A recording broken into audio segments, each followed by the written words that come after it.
after coming out of executive session. I pledge allegiance to the flag of the United States of America and to the republic for which it stands, one nation, under God, indivisible, with liberty and justice for all. All right.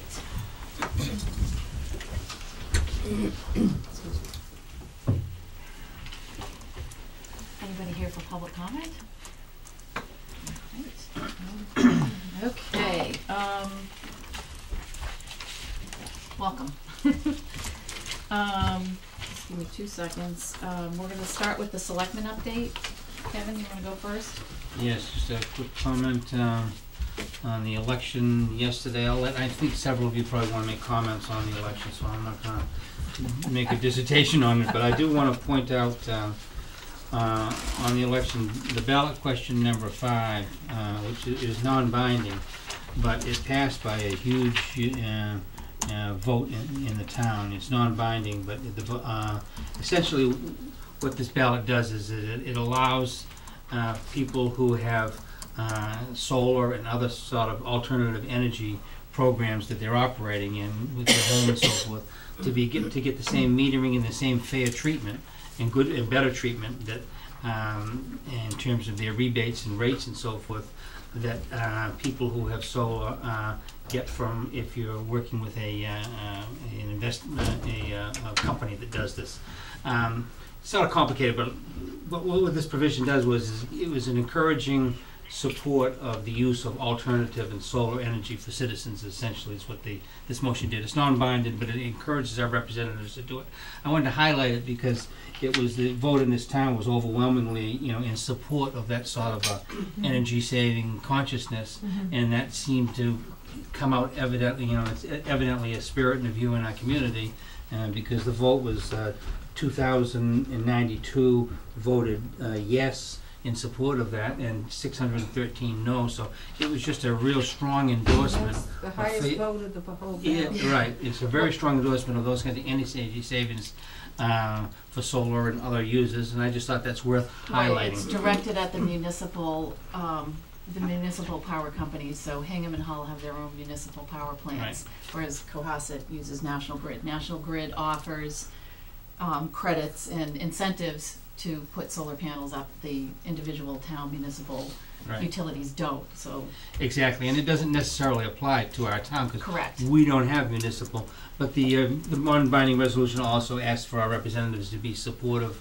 of any kind and not make sure that anybody using solar energy of any kind, is sort of looked and treated fairly. So again, a very supportive signal. I thought it was really great for the town to do it, and as Martha said, it got the more votes than anything else in the entire ballot, apparently. So great. Thank you. That's all I had.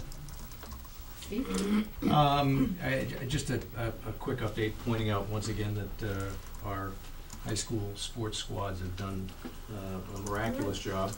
Football, girls soccer, boys soccer, and field hockey all won their league championships. Oh, great.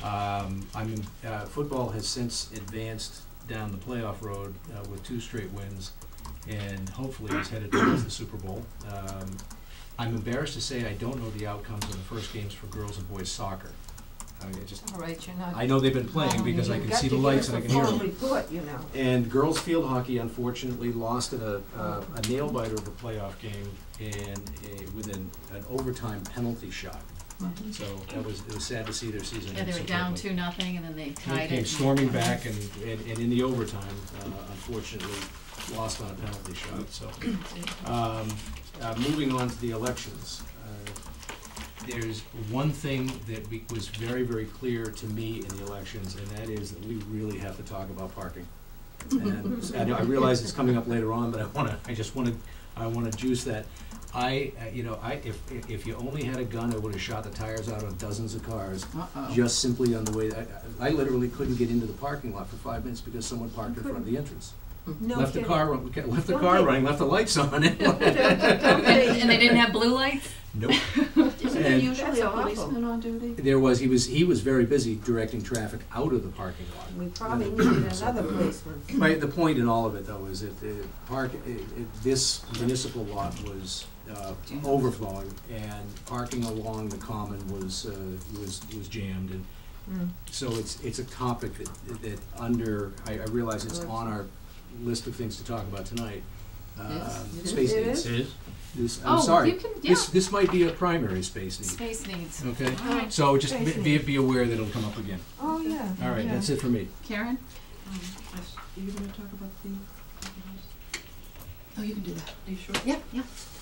We've, or Diane, received a letter from the South Shore Regional School District, excuse me, and they're having an open house on Saturday, November 15th, from 10 to 1 p.m.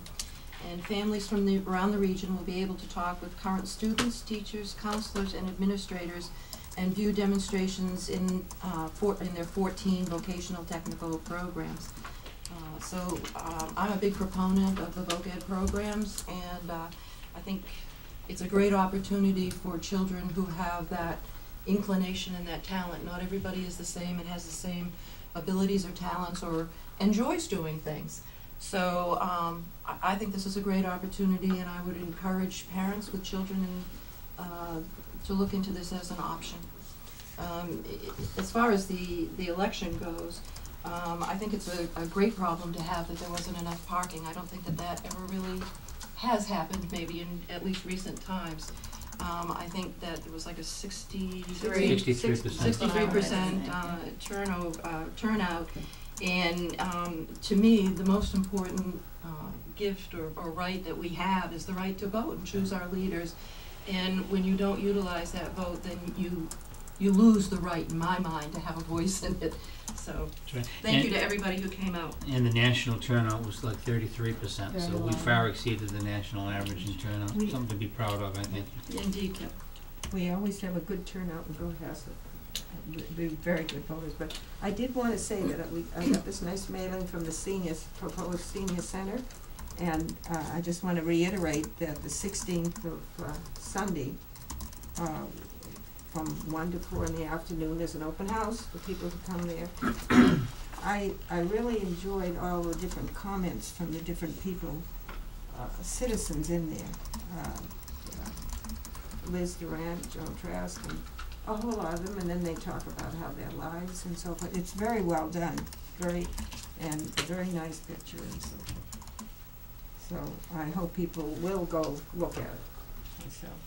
And as for the election, it was very orderly, no candidates, people who are with signs, were berating somebody, everybody was happy, so that was good. Sometimes it's been a little tense, but this was not. This was a very nice, because I was sitting, waiting signs.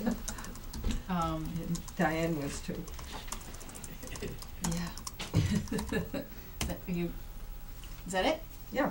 Okay, just on the election, yeah, I wanted to talk about the 63%, I think it's fabulous. Situate had a really big turnout. They had an interim selectman race, somebody resigned the board, and so I think that brought up, they were up in the mid-50s, which is excellent. I think Hingham was a little bit lower, but that's, what more can you ask for?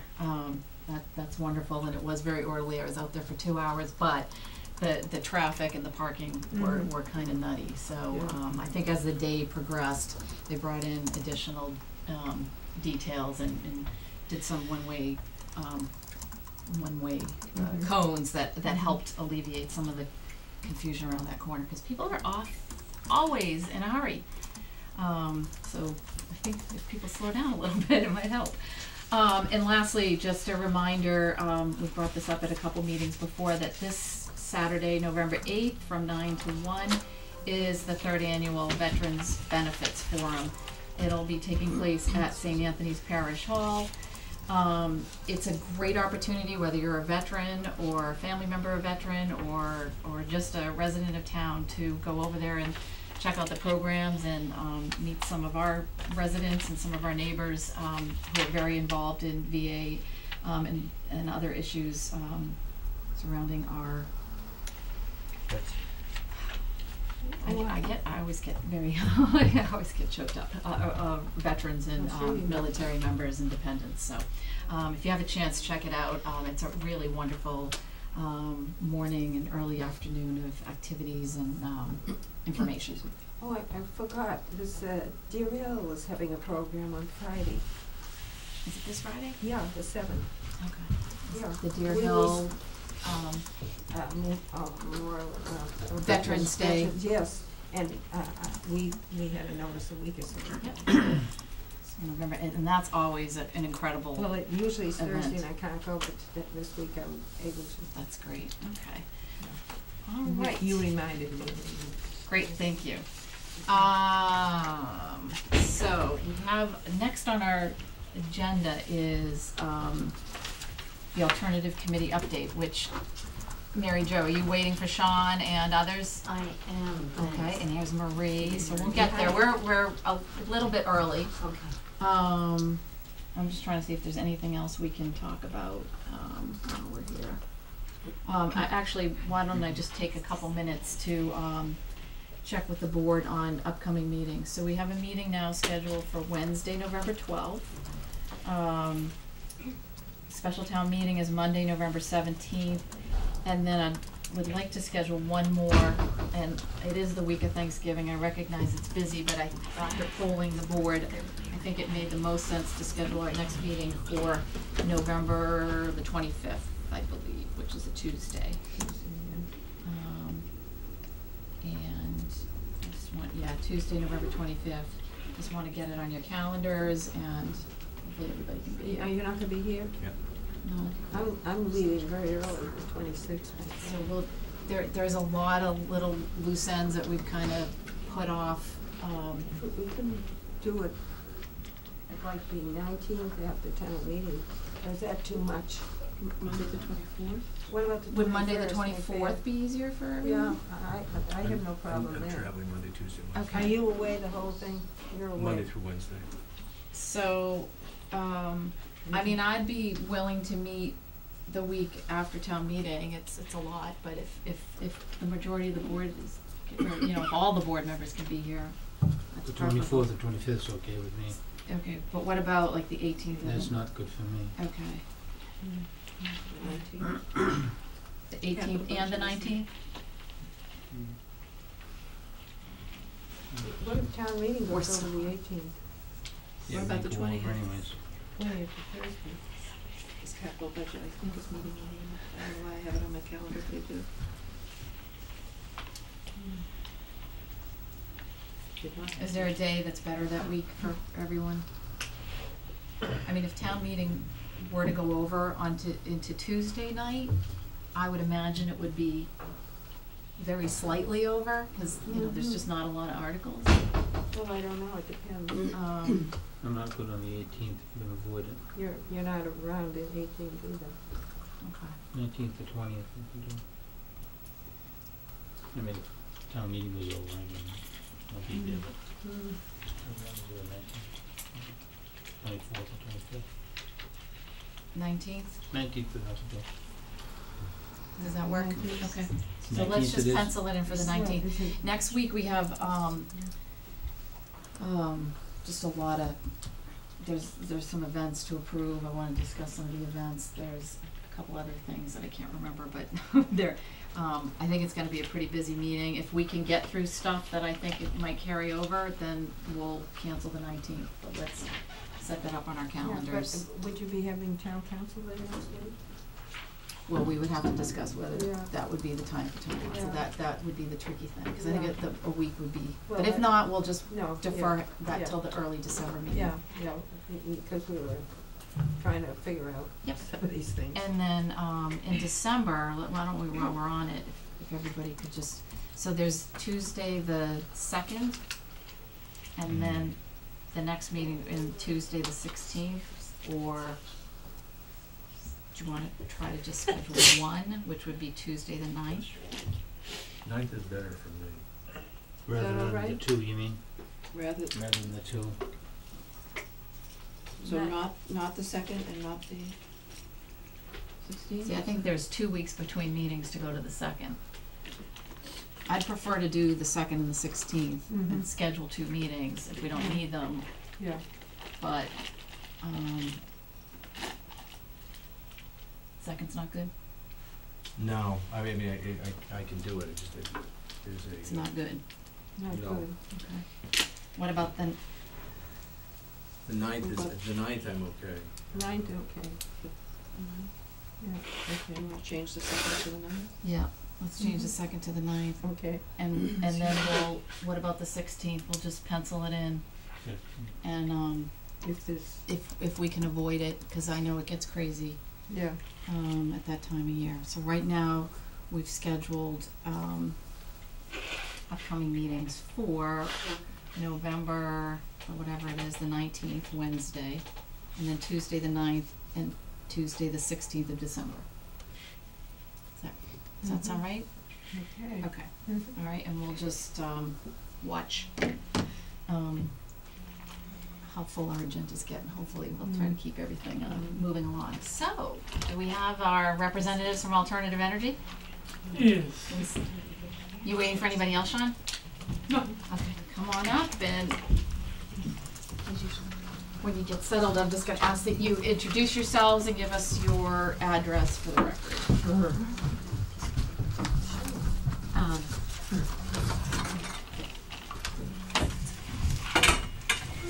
Excuse us.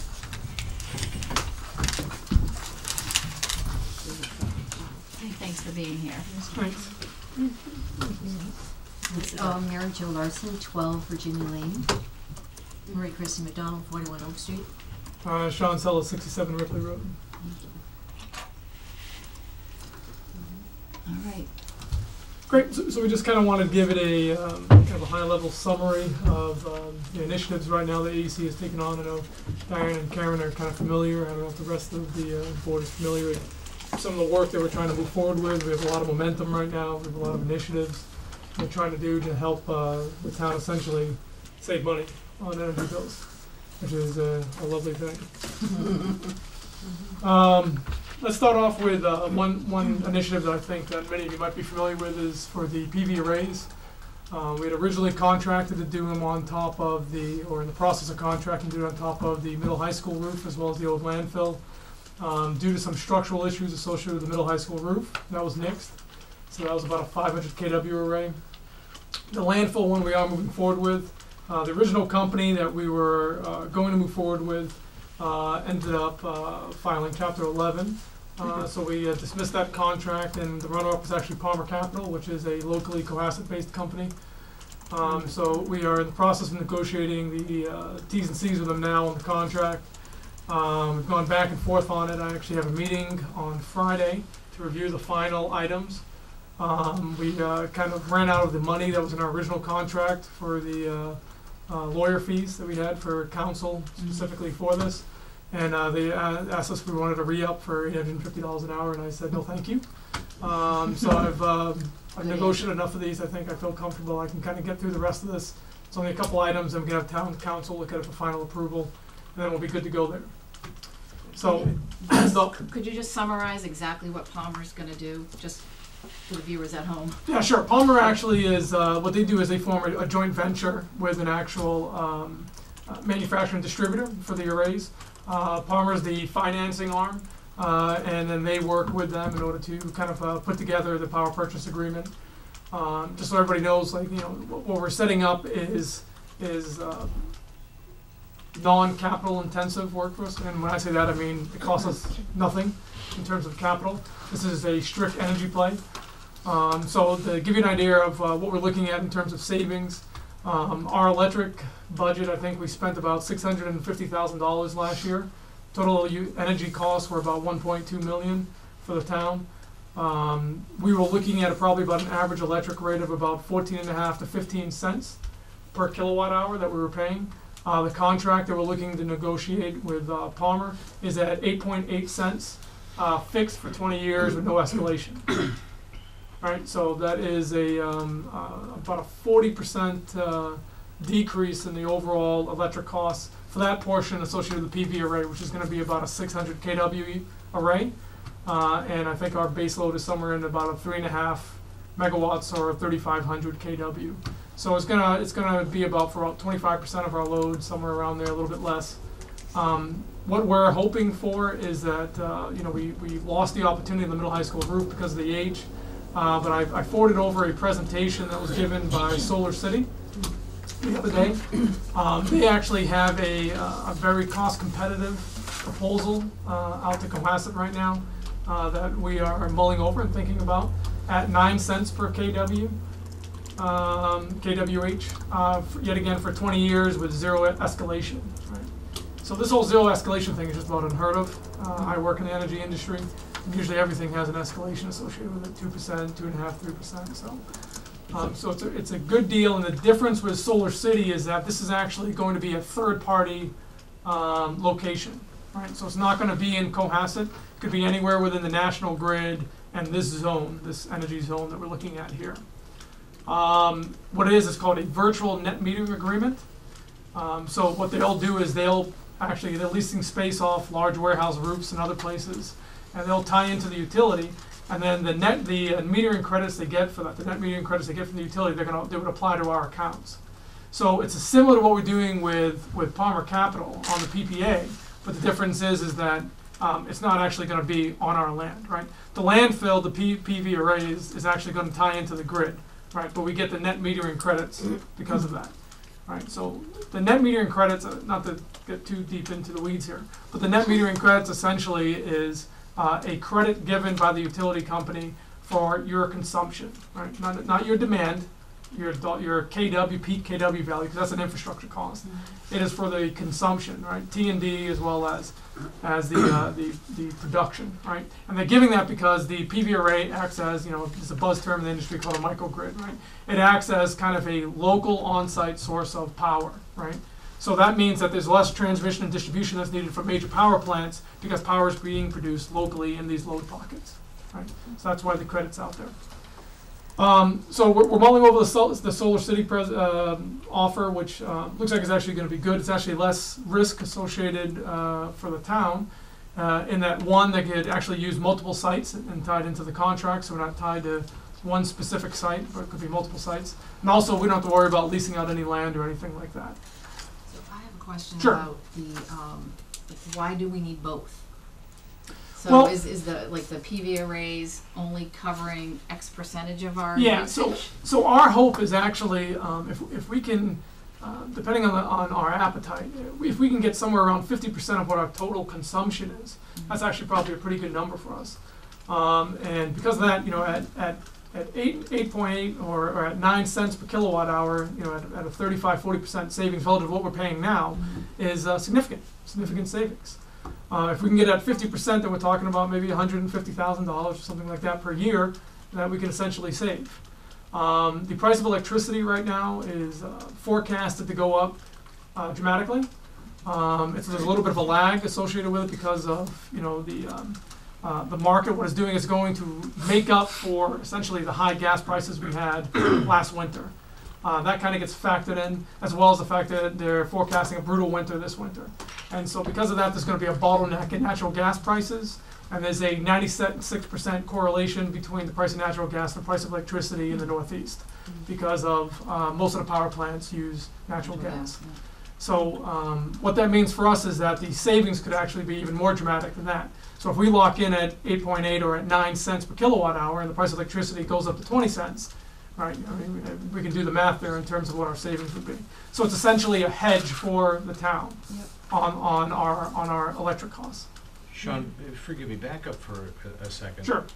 I understood you to say that the Solar City proposal requires, I may have misunderstood this, but essentially doesn't require a build out in town? Correct.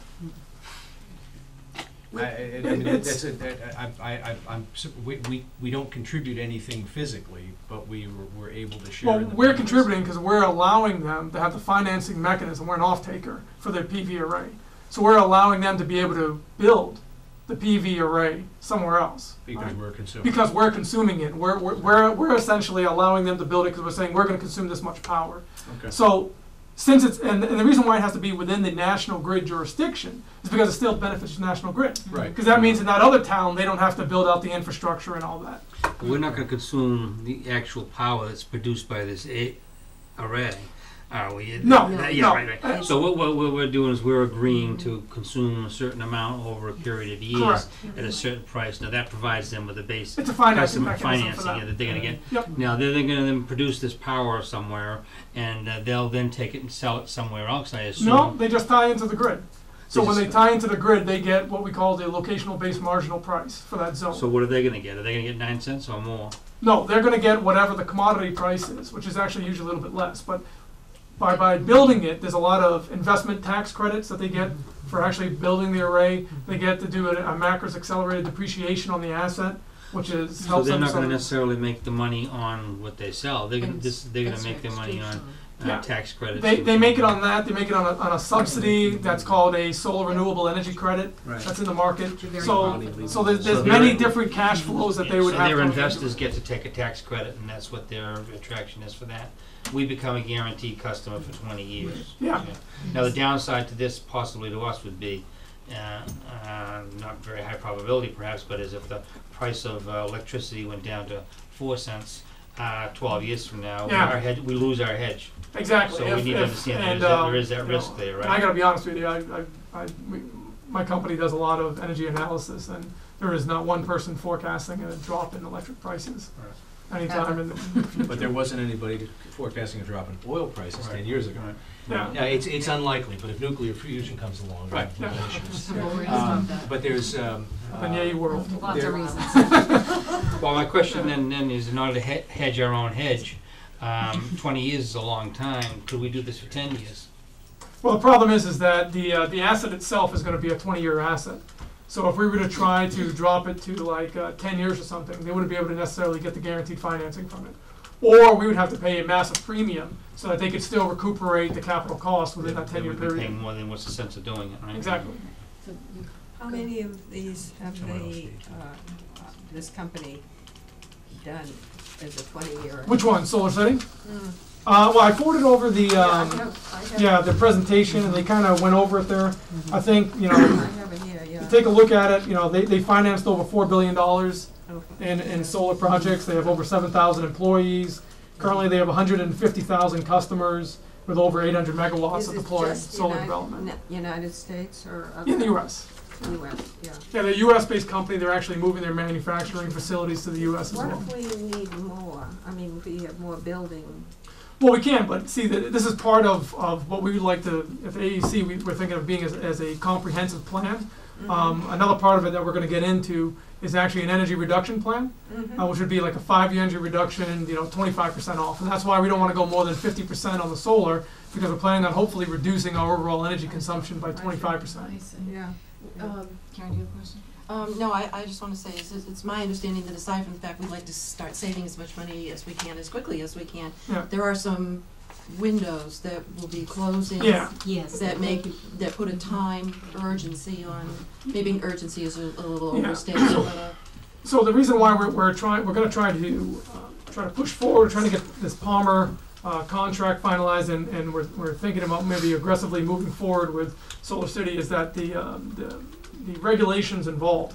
A lot of the money coming back to them is from the solar renewable energy credits.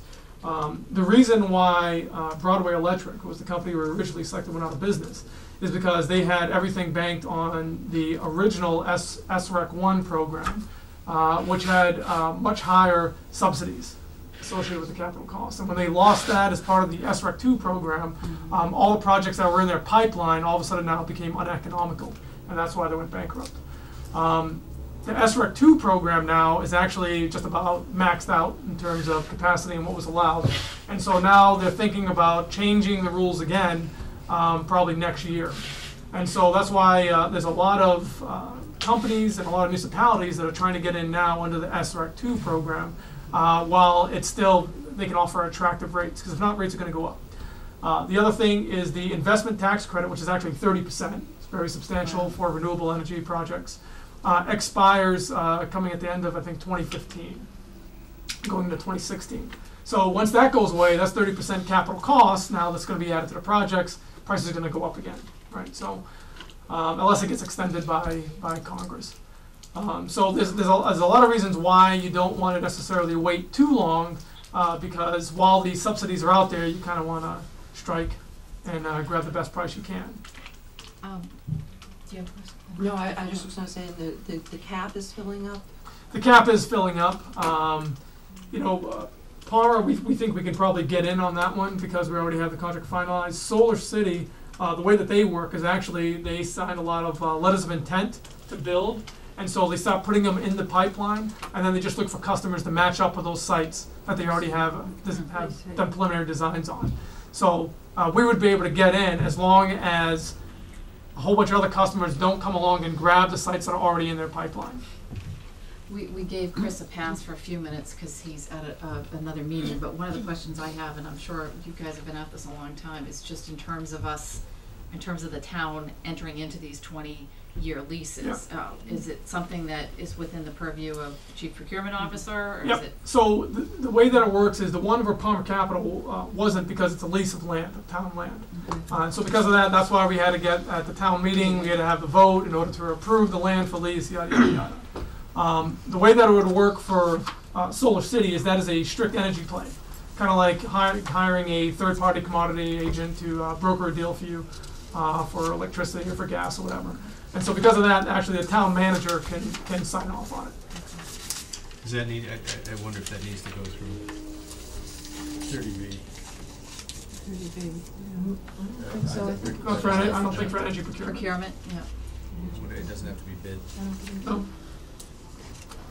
So this would be something that the town manager, Chris, will be making his mind up about. I mean, he essentially can do what he wants to do here. It's nice of us to be advised on this. Has our advisory committee reviewed this? Because this has revenue and implications that go over a number of years, so the advisory. Well, they reviewed the original locations that were in town, and they were okay with all those. The new Solar City one, we just went through that presentation on Monday. It's essentially the same thing we were going to do at the middle high school roof, except that I would think this would be productive, though, even though it's in a hurry, that Yep. Chris and yourselves would bring this to advisory, because they should take a look at, just so that they can see what Sure. this is, because this kind of falls into their area too. I think Tanya Bodell made the comment the other night that, the advisory board is, very happy with the virtual arrangement. There's less liability, and that you don't have, the physical panels in your town and your community to deal with, et cetera. And, I'm just saying that was the comment she shared. Yeah. Likely an easy sell, but nonetheless, it's a presentation Yep. that probably Right. should be Right. next. It's just got, yeah, Sure. they have Execute. they have a lot of experience and knowledge in this area of our finances. One last question with respect to the Solar City proposal, is you were saying that they're, essentially, they're looking for contracted customers to match up to projects where they have LOIs already placed.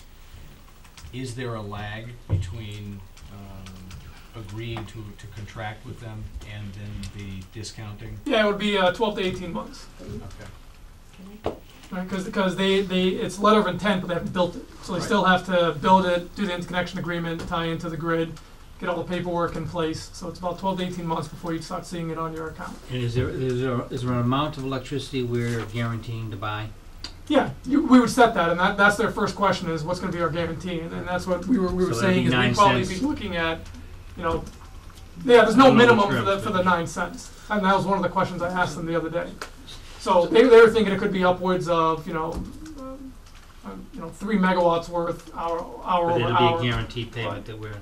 It'll be a guarantee, and what we want to just make sure of, the thing we have to make sure of is that the amount of money that we're contracting, or the amount of electricity we're contracting to actually purchase from them, is significantly less than what we actually think we're going to use. Right. Because if we started getting net metering credits issued to us by the utility company, and we haven't actually used that electricity, that's when we have to start issuing checks back to the utility company, which we don't want to get into that. No, we don't.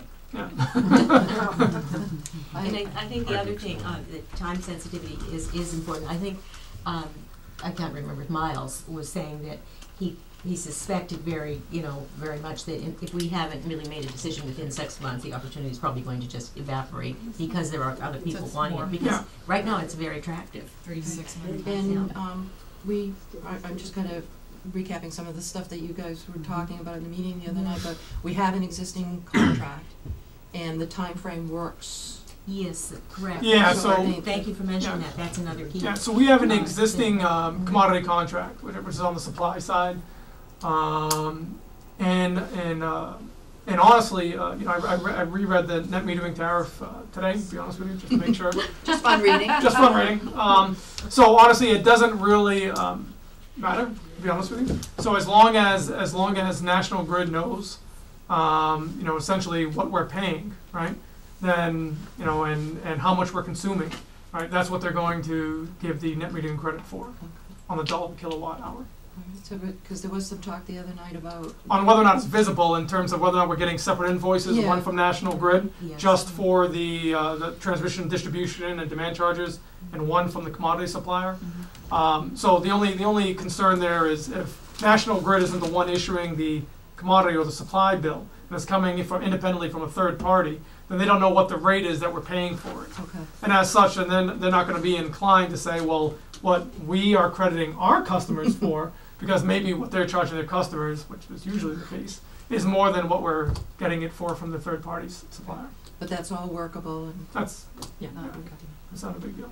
Great. Does anybody have any other questions on this? Because then you're gonna also discuss the green community. Oh, yeah, Yes, there's yes, plenty of yes, stuff yes, to right. discuss. But, we're gonna focus on the solar Yeah. savings. We just have to have So, presentations. the next thing we can kind of go over is the town energy reports. I guess probably last year I kind of recommended National Grid and Star, the utilities have technical assistance, right? They're engineering firms that they contract with to assist municipalities in essentially becoming more energy efficient. As such, I had Brian talk to the National Grid accountant rep, and we were able to set up to get energy audits completed on all of our municipal facilities for free. Great. Free's a lovely thing, yet again. So that was good. Those reports came in about, I want to say a month ago or so. There was a meeting on October 8th at the high school business office where they went over the results. There's a couple revisions we're looking for the reports. The new ones are supposed to be issued, should have been issued actually, hopefully last week. At that point, then the AEC is gonna get a copy of them, we're gonna review it. I know Brian is reviewing it as well as the school committee. And then we'll have to start making some decisions on if any of the energy efficiency measures that are being recommended make sense for us. So here's how this all ties into the big picture, right? So this will come down to, we're gonna talk a little bit in a little bit about the Green Communities Act and what we think, why we think Cohasset should be part of it. As part of that, one of the criteria is that you have to have a plan in place for a 20% reduction in the next 5 years. These energy efficiency reports could be essentially the foundation for that plan, because it'll essentially tell us where we could do better. And a lot of it's going to be low-hanging fruit, right? Might be changing out some motors, changing out some lights, and whatnot. And some of it could be a little bit more involved in terms of re-engineering and some design work. So we have to see what the recommendations are. But usually, you could expect like a 30% reduction on a lot of the energy conservation measures that are going to be recommended. So it'll be interesting to see. The other good news that we'll have to see how we want to address it in terms of financially, in terms of a lot of these things. But we don't necessarily have to outlay the capital ourselves in order to enact these energy efficiency measures. National Grid, when we were initially talking to them, had offered actually to fund 100% of the capital cost, or they could fund a percentage of the capital cost. And what they would do is they would get it back in a nominal rate increase, right? So if we were paying 14 cents per kilowatt hour, maybe we'd pay 15 cents or 16 cents on our electric bill. But if the reduction, right, is significant enough, then that nominal rate increase, even with it, could still end up being a net positive in terms of savings to the town. No impact on net metering credits from the other programs. No. So Because so a it- third of our stuff would Because say, it would be a nominal amount we would be paying above that, right? But when they do the net metering credit, they base it upon the tariff rates, right? So it would be essentially just a premium we'd be paying on top of it. But we're already getting the net metering credits at 9 cents. Even more so, right? We already have a savings built in there. So if we have to add a little bit, in order to pay for the capital costs, we still end up being in the black. Does the premium have a life to it? Yeah, Yeah, and they would tell us what it is. It's gonna be based upon what the total capital costs of the projects are. I always love it when the lender tells you what they're gonna lend you and how long they're gonna lend it for, and then lets you figure out what the cost is. Yeah. Yeah, so we just have to know on every one of the ECMs that they're gonna submit to us, energy conservation measures, that's going to have essentially a capital cost and energy savings associated with it and a payback, right? Right. And then from there, we can kind of decide, well, we want to do 1, 2, 5, and 6, right?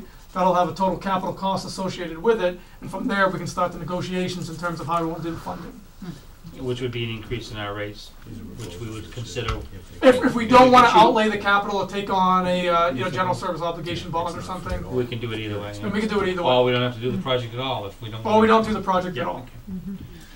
So that's, So. is that part of being part of a green community? So that's where we get into that, right? So that's where we are. The energy audits actually started before this whole green communities, but what we realized is it could become it would satisfy one of the qualification criteria as part of become a green community. And forgive me, just to be clear on it, what's the upside for Cohasset for being a green community? So we can jump ahead and we'll talk about the green community Do you want list. to do the bennies first and then go into the requirements, or do you want to do? Yeah, well, we can talk about. And it's Okay, free, let's. it's just coming from somebody else. Yeah, well, let's talk about the benefits, right? So the benefits of being part of our green community, there's a initial benefit and then there's an ongoing benefit, right? The initial benefit is that the DOER will issue a one-time grant to the town for becoming a member of the green communities. That grant right now is estimated to be $140,000 with a $10,000 adder if we put in the PV array at the landfill. So $150,000, that's one time.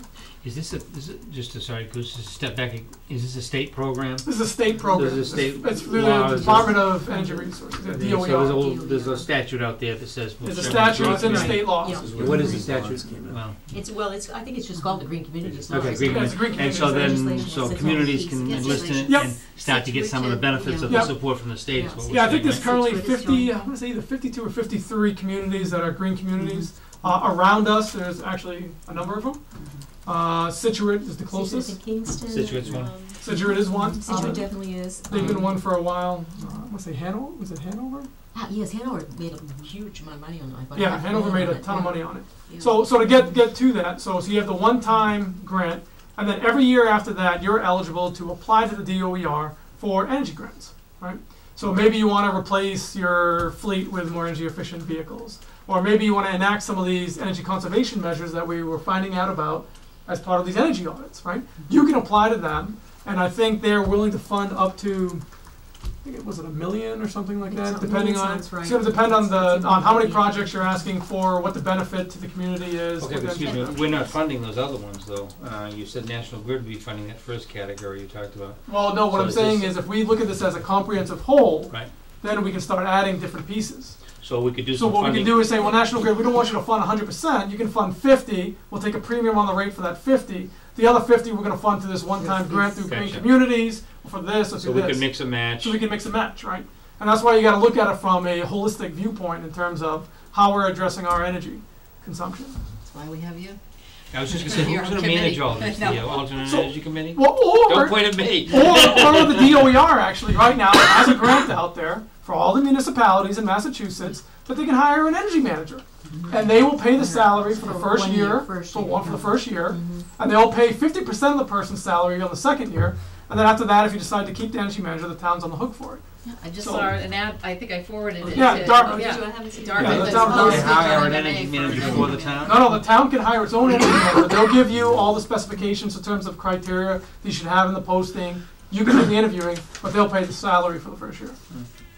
Okay, so So that's another benefit of, working with the DOER, becoming a green community. what else do we need to do other than the plan? So let's go over real quick the qualification criteria for a green community. Two of them is one of the main reasons why we're here. One of them is adopt a as-of-right siting. And what that essentially means is that you have to designate an area within the town as part of a town bylaw that would promote either the production or the manufacturing of renewable energy equipment or renewable energy itself. generation, research and development, or manufacturing is the actual Exactly. wording, yeah. So, and what we found out is since we're already planning on moving forward with the putting a PV array on the old landfill, We would be we can satisfied. designate that as the as of right Yeah. siting, right? Does So that what we- require any further action through town meeting? Yes. Yes. So that's what we would have to do. Is that's one of the warrant articles we'd have to get on the town meeting, is to designate that specific area as our as of right siting. And you've met with planning? Yeah. And they're, Yes, well, Sean was there, it was favorable. Planning was incredibly favorable of us becoming a green community. And so that would allow this area, a company to come in and set up operation to build panels and so forth, Well, whatever. well, or we can designate research. that. We all we have to do is, as long as it's going to produce more than 250 kW of power, which the PV array we're proposing there is probably going to be somewhere around 550, 600. That's all you got to do is designate that one area. So Oh, we, okay. we're, So we're already we're putting already it getting the panels. It's already, Oh. that's already, Yeah. Yeah, I thought you there. meant a business, I thought you meant we should zone a place where a business could go in and do research. You can. You can. That's- That's So an if you don't alternative. already have Choices, something there, you have to designate an area for that. But since we're already putting something there, all we got to do is Check that designate box. that area It's- and we check the box. Check. got it. The second qualification criteria is to adopt an expedited application permitting process, meaning it takes 12 months for renewable sort of technology or projects in order to get through the application process. We believe we already satisfy that criteria, so check a box there. We're good. and can you explain how we, Because when we talked to the buildings department, they said that's not an issue. It takes less than 12 months now. okay. Hey, Chris. Boy, for almost Good. anything. Hi, how you doing? All right, qualification criteria number 3, establish an energy use baseline with a plan to reduce the baseline by 20% in 5 years. So this is twofold. You know, one, we talked about the energy reduction plan, right? And that plan, like we were saying, the foundation of that could be these energy audit reports that we're currently reviewing. All right. Another part of that, which we're going to get into in a little bit, is where the process now. Chris is in the process of working with Brian and working with National Grid to potentially procure our streetlights. Right? If we were to procure the streetlights and then do a retrofit to LED, that would help us along the way in terms of reduction. The first phase, though, is of course identifying how many streetlights we have and which ones are active, and so that we know how many we're going to procure. Why would we want to, I see the LED, but why would we want to buy our streetlights? Who owns Maintenance them now? costs, National Grid. So why would Because we want to buy The them? cost for which we would buy them would would be paid out in 2.5 years by Yeah. energy savings. So, Energy and operation savings. Yeah. The thing is with the streetlights, whether or not they do maintenance on them or not, you're paying for the maintenance of those streetlights, right? And the second thing is, and as Chris is coming to find out, is they'll put a fixed number on there. Let's say you have 600 streetlights. They never check to see which ones are actually active. right. You're paying for 600 streetlights. Well, a lot of streetlights are turned off 20, 25 years ago. Exactly. The poles are Right. still But the problem is the 72 is the streetlights. number we The have on it. streetlights are not metered. They're not metered. They're not metered. So even if they are turned off and you're not using them, the utility assumes you have a street light, you're using it. Right. I mean, for 30 years, these have been turned off and we're still paying for them? Maybe. Theoretically, yeah. Yeah, there's they have actually, it was a new regulation that came into effect, I think, last year, where NSTAR and NGrid are now going to be kind of forced to revise their tariffs so that if you I see. want to sub-meter your streetlights, to actually know what you're actually consuming, then you only pay based for that electricity. And the reason why that came about is because a lot of people want to do conversions to LED lights and whatnot, and they're like, well, why would I do this conversion, pay for the capital cost, if I don't get any benefit? Because if you're charging me a flat fee for my streetlights, then it doesn't make any sense. And so that's why that's in the process of being done. So that's one way. Now, in terms of establishing an energy use baseline, we were originally looking at possibly procuring an energy management system that would actually read in all of our invoices. We would have real-time access to what our energy consumption was for natural gas, for electricity. We would know what our bills were. It would make everybody's life a lot easier. I know I tried doing an energy baseline for us a couple of years ago, and it took a few months to collect all of the invoices from the different departments and to put them together into a spreadsheet, and it was painful. So we were actually looking to actually buy an energy management system. Now, what we found out, Software. a software, yeah, that would do this for us. What we found out through some research is that the Mass Energy, there's a tool called the Mass Energy Insight that the DOER is funding that offers a free energy management system. There's that word again, free. Free energy management system for all municipalities in Massachusetts. Right? And in fact, when we talked to the DOER spokesman, he said our utility data is actually already loaded into the system. So all we have to do is actually go in there and start identifying the accounts in terms of this is for the school, this is for this is for this, and now we're going to have real-time access to our consumption, our cost data. The only thing we actually have to put in is oil data because that's not a regulated utility, right? So we'd have to put in the oil data and the diesel data associated with emergency generators and our fleet vehicles. So Patricia Gooding on the AEC has volunteered to work with Chris and his staff in order to get that baseline data completed. And then once we do that, that's a check the box for our qualification criteria number 3 for green communities. Number 4 is the purchase only fuel efficient vehicles. And it should be noted that most of the vehicles we have are exempt.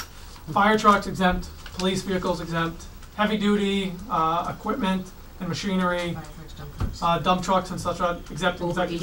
8,500 pounds. Or So exempt. I think when we talk to What about school buses? exempt. They're exempt too. So when we talked to the planning board, they thought we might have maybe one vehicle in our fleet that this would apply to. And what it should be noted is you don't have to replace it right away. It just means when the vehicle dies, you replace it with something that's more energy efficient. Is So there a definition of what that means? Energy, or more it's energy efficient? it's listed on their website, but Okay. it's like buying an energy efficient car, to be honest with you now. But it's not. And yet again, if you're part of the green communities and you say you check that box there and say, okay, we're going to do that, You get- that could be one of your grants that you Grant. petition for is to replace the fleet vehicle that's now at the end of its life. Back on the plan, that we do the 5-year plan to reduce things by Sure. 20%.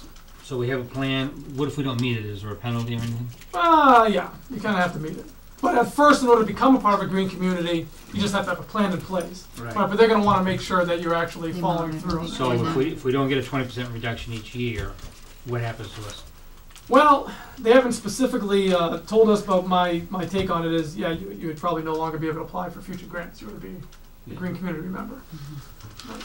But you think that's very doable? I think 100%, it's easy. especially given. Well, with Yeah. all the initiatives, that we hope will be in place and Yeah. we're trying to move forward, we should definitely. Yeah, I'm in the- 20% over the 5 years. So it's 20% over 5 yeah, years. so You got it's- 5 years to get there, yeah, which you can phase it in. 4% each. Yeah. Yeah. And I spoke with Laura Hardbottle. She is the town planner for Situate, and she said it's very much like a cookbook. You have to follow the recipe exactly Yeah. and satisfy all the requirements. I mean, it's just the way it is. But so it's really sort of important that we have your support and agreement. But it's doable, Yeah. very doable. It's doable. I mean, I've worked with a number of towns and cities in Massachusetts actually to help them in terms of energy reductions, and most of them easily achieve 25, 30, 35%.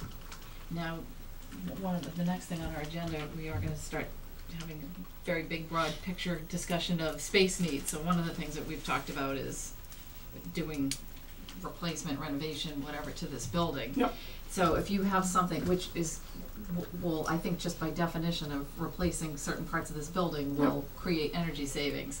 If you have something like that in the works, Yeah, you know what I did is when we first started talking about the town hall renovations last year, I actually gave a presentation to Brian and stuff about all of the different rebates that are out there for That's right, I replacement remember that, equipment. And so, it's very easy to go with builder's grade material, and you'll pay for it over the life of the equipment. Right. And if you pay a little bit of a premium, and really it's not going to be that much of a premium if you take advantage of the rebates associated with it, I think it makes more sense to go with the more energy efficient approach. We met with the town hall renovation committee, Study whatever. committee, yeah. Right, and we made them just aware of the process that you have to be. The design phase is where it's critical Yeah. that you're incorporating these energy saving devices. Yeah, And so we they were asked very them much on board to with get us the involved idea. on the design phase, so we can kind of help review the drawings and provide recommendations. So the last qualification criteria, and the other one that we're actually going to need a new bylaw for, as part of a town meeting warrant article, is for the adoption of a stretch code. This used to be more of an issue than it is now. Option of a what? Stretch building code. And it's only for the energy portion of the building code. So let me put that out there.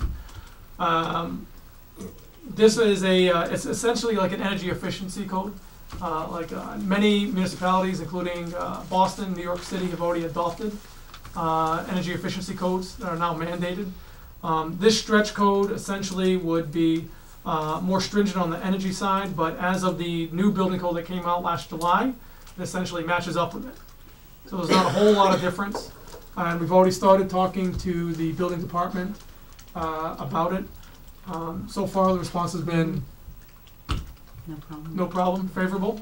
But the way that it's written is you actually have to check the box by writing it into a town bylaw that you have adopted. What buildings in town would it apply to? So that's the thing. Yet again, there's a lot of exemptions here, right? Historic buildings are exempt from it. A lot of commercial buildings are going to be exempt from it. So there's a number of exemptions here, and we can kind of list those out. So It impacts homeowners.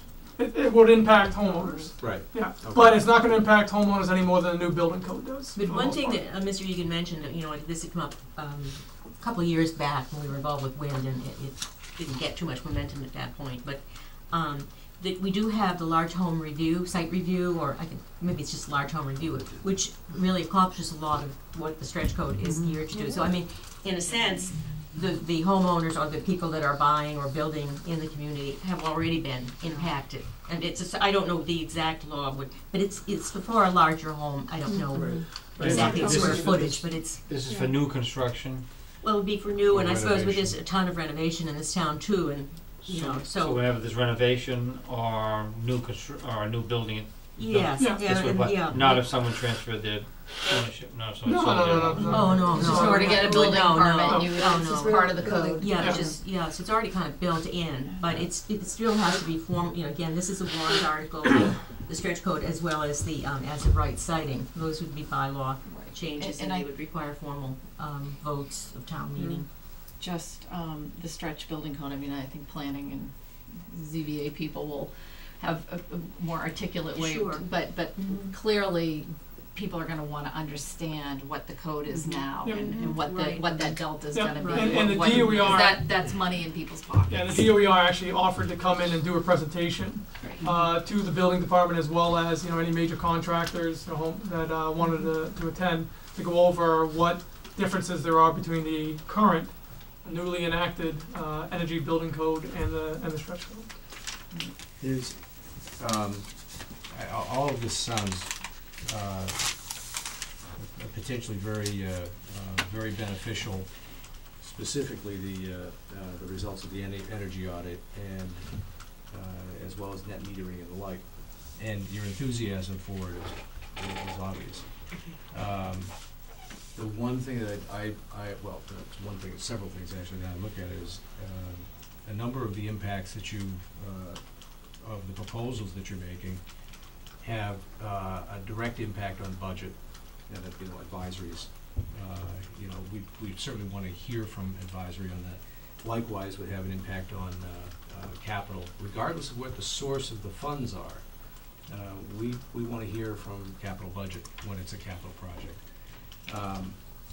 Moving on to the green communities, I couldn't agree more that it's worthwhile for us to talk with ZBA, to talk with planning and find out, face up what they see as the opportunities, what potential problems they might perceive with any of the 5 checklist items that were laid out.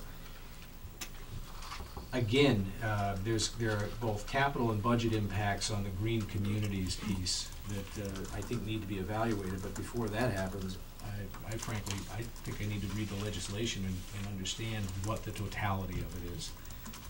Because the one thing I hear is a consistent use of the word free. When I hear free and government in the same sentence, I've got to check both pockets because I know it's not free. The question is, which pocket did it come from? Well, So from that perspective, free lasts as long as the legislation is funded, okay? And you've seen that with I'm sorry, is it Shrek 1? Not Shrek 1. that's right. SREC 1, now SREC 2, SREC 3 may be coming down.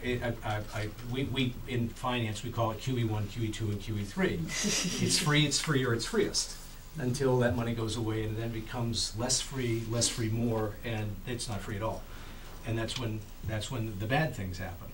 So before jumping in with enthusiasm on it, I have to ask that as the proponents of it, that you allow yourselves and us the skepticism that goes along with this is, okay, well, what happens if? Because I mean, the positives are tremendous, but if it turns out to be less than what DOER is representing, for any number of reasons, the funding dries up. I believe That- it's that been in sort of place thing. about 10 years There- already. Seth answered, we had the same question. Yeah. Well, but Yeah. likewise, I'm sure you have, Right. and they're just occurring to me now because this is the first I've heard of it.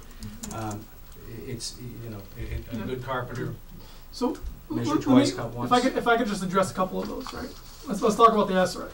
The way that the PPAs would be signed with Palmer, with Solar City, it is a deal between us and them for a fixed price, right? They are the ones who are exposed to the risk associated with the SREC. Has nothing to do with us, right? So I just Actually, want- I was actually thinking about your Solar City recommendation. The rush to sign is that the SREC 2 credits may disappear. And that's the thing that I hear, and I use it only as an example.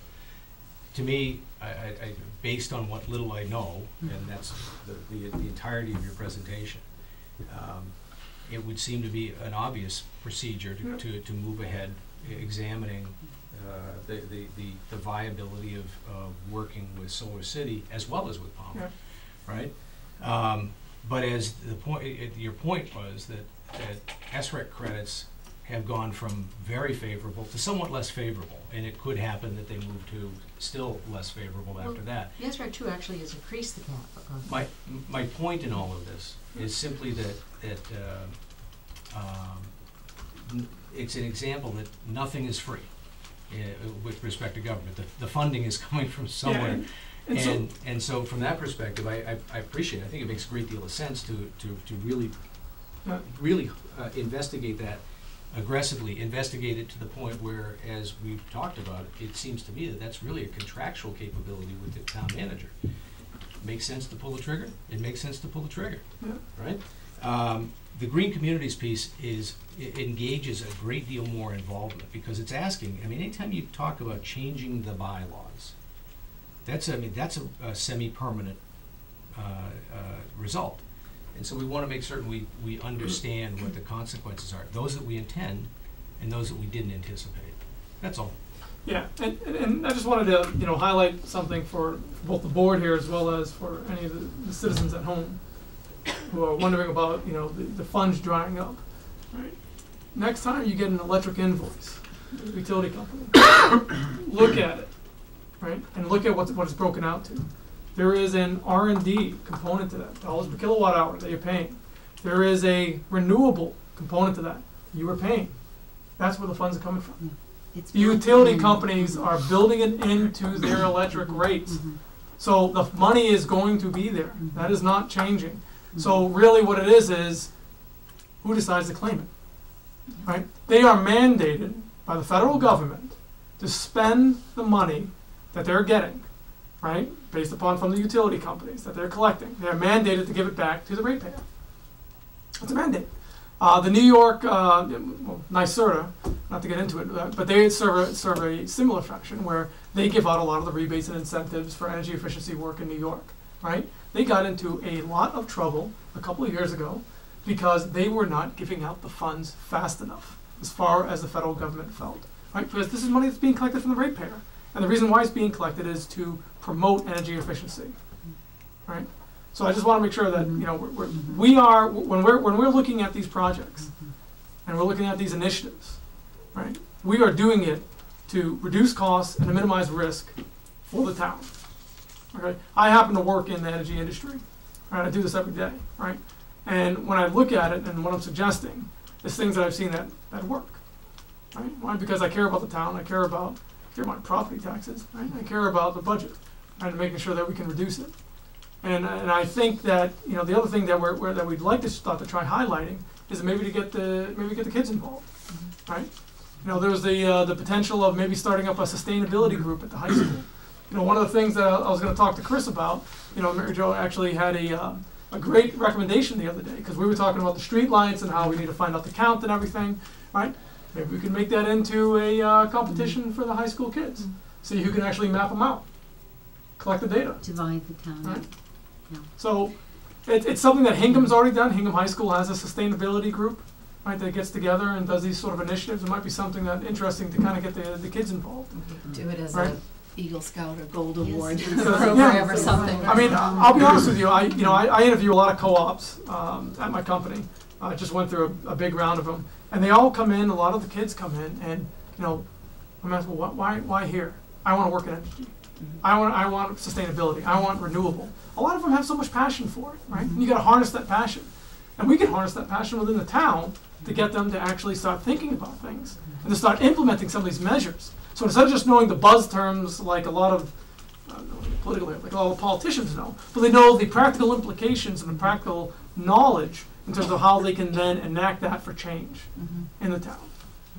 Responsible, I think Marie and I are the only ones that were around when the Alternative Energy Committee was first formed, and I was liaison at that time. And I remember being extremely impressed at that time with the fact that the committee as a whole was not just looking for green energy. It wasn't a bunch of greenies looking to find green energy for the town. There was always the financial payback component. And now being back and being liaison to your committee, I'm even more impressed with the members of the committee, with the dedication, with the hard work and the research that has gone into everything that you have worked at. It's been a long haul. Some things have been successful, some things have not. But I do know that nothing is being proposed without serious thought, consideration, and hearing. That's what I would like to say. As for the green communities, I remember, way back when we first looked at it, it really was the stretch code that was the big issue. But it seems like building codes are changing. The building codes are becoming more in line with what a stretch code would be. So the impact upon new work or new building or renovation might be disappearing, even as whether we did a stretch code or not. But it would be important for the building department. You've already started those discussions. The other bylaws, the as of right, and bylaw changes, zoning bylaw changes generate an exorbitant amount of discussion on the floor of town meeting. But this really wouldn't impact anybody because it's something we're going to do anyway. And we're not going to say that there's going to be an as of right district in somebody's backyard.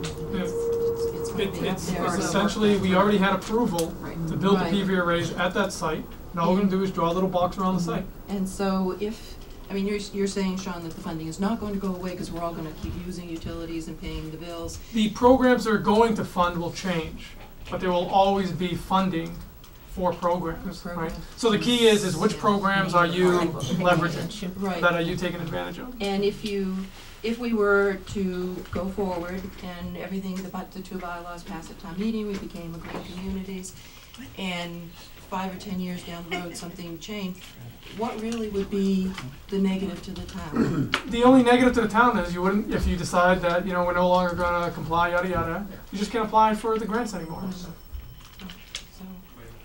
Some churches think it's great. So, planning committee requested that we draft 2 bylaws and they recommended by Christmas. And Okay. so what we'd like to do is make information about green communities available to the selectmen. We have a adequate presentation. information, additional information, and we need guidance from the selectmen in terms of next steps, whether the drafting of those warrant articles would take place, if you need our assistance, if the town should take the first draft, just so we Usually, can move yeah, I mean, forward. A couple of things. First of all, the presentation, whatever presentation you have, it would be great at some point to put it up on the website so the community can start Yes. buying in. And in terms of the drafting of the bylaws, usually planning does that. So, it usually comes from them kind of up. We end up sort of being the last people, to To review the actual language. Planning board Okay. draw up these. But I think draw maybe up what these. they're asking you to do is to, you know, cull the information from the various sources and present to them, maybe not the legalese language of an article, but at least what you're looking for, and then it starts going through the drafting, crafting, and town council obviously ultimately will make the language proper. Also, Karen? a planning board will review articles that you could submit yourself if you wanna write it. They do both, they do both, yes. It might be that town council has had experience in writing, bylaws for other communities that they work for green communities, and so rather than, you know, starting out, that might be a question to ask first, Go have there you already first. written a bylaw? Yes, exactly. If we could reach out to maybe Chris, you could Situate, we ask. can ask them. Yeah, situation. Yeah, we could Yes. probably ask Situate Situate, too, yeah. Right. if we can get their, what their wording was. Yeah, Yeah, exactly. yeah, that's perfect, then Smart. you don't have to reinvent But I do the think wheel. we'll let council know that, It's online for most of the community. Is it? Great, so yeah, let's check with Situate. and we're get back on planning board's calendar to present them. Well, one of them is a zoning change, right? That's most certainly would have to go through the process. And the other is a building code. Yeah. We both end up going through planning anyway Yeah. and zoning, so, and there's a town council, from town council's office assigned to that, who does this. But I'll check anyway, I'll see. So would we also be, you know, with the as-of-right citing, should we present something to the ZBA, or are you formally, or? Well, there's a zoning advisory committee, I believe, that would normally run through, right? Because it is a change to the zoning code, and that would normally go through that, and so. And that's zoning and planning. Yes, Yeah. jointly, right. And I think they're keying that up now, ginning that up for conversations. I'll reach out to, because I'm, the ZAC liaison, there's probably somebody else on the board. Combination, I'll right. talk to them about this and ask for some guidance as to the next best step Great. for you to, Yeah. But you've been with them, right? conversation going. You've already met with the. Met with planning. Yeah, we were planning, Seemed to be 2 weeks on ago? board. Yeah, I believe I was. Yeah, they gave us their comments. I'll be honest with you, their comments on the green communities, they said they were in favor on the as-of-right citing. They said their only recommendation was that to keep the wording for the old landfill ambiguous enough in the new town bylaw so that other technologies down the road, like say the PV array is no longer good 20, 30 years from now, that other technologies could be implemented there as well. In terms of the adopting of the expedited application permitting process, they said no issue. In terms of the establishing the energy baseline and the reduction, they said no issue. In terms of the fuel efficient vehicles, planning said no issue. In terms of the stretch code, they saw no issue. And that was when they asked us just to make sure that we kind of draft the bylaw by Christmas so that I can get on the next town meeting's docket. Okay, great. Are we forgetting anything? Well, we'll move forward with that, and then the other question was just to make an appointment with you, Chris, to bring you up to speed on Solar City, which was the recent Oh, presentation. that's right. And it will actually be on television if you want to watch the reruns of this Reruns. meeting. Right, and then, Must watch just, TV. you know, one Must see thing, TV. Chris, just one thing, just before we get too far ahead of ourselves, that, you know, it probably would make sense for, at least some of them, or to meet with, advisory and capital budget. I mean, especially, you know, getting them on board, figuring out whether there are things that rocks we need to look I have at. the chairman of advisory right behind you, so you could set up a meeting, get on their calendar, and then Coffee and 2 the o'clock. chairman of capital budget is looming in the hallway, so you grab him and. Yeah, get on Set their, up get on on their, calendars, too. calendars. Will do. I think that would be very helpful. Great. Okay. So that's all we had. If there's any other questions for us, or? No, thank you very much. Thank you very much. Thank you. Thank you. And I'll be in touch about the ZAC. Great. Making that Thank you. connection. I don't know if you want to talk about the.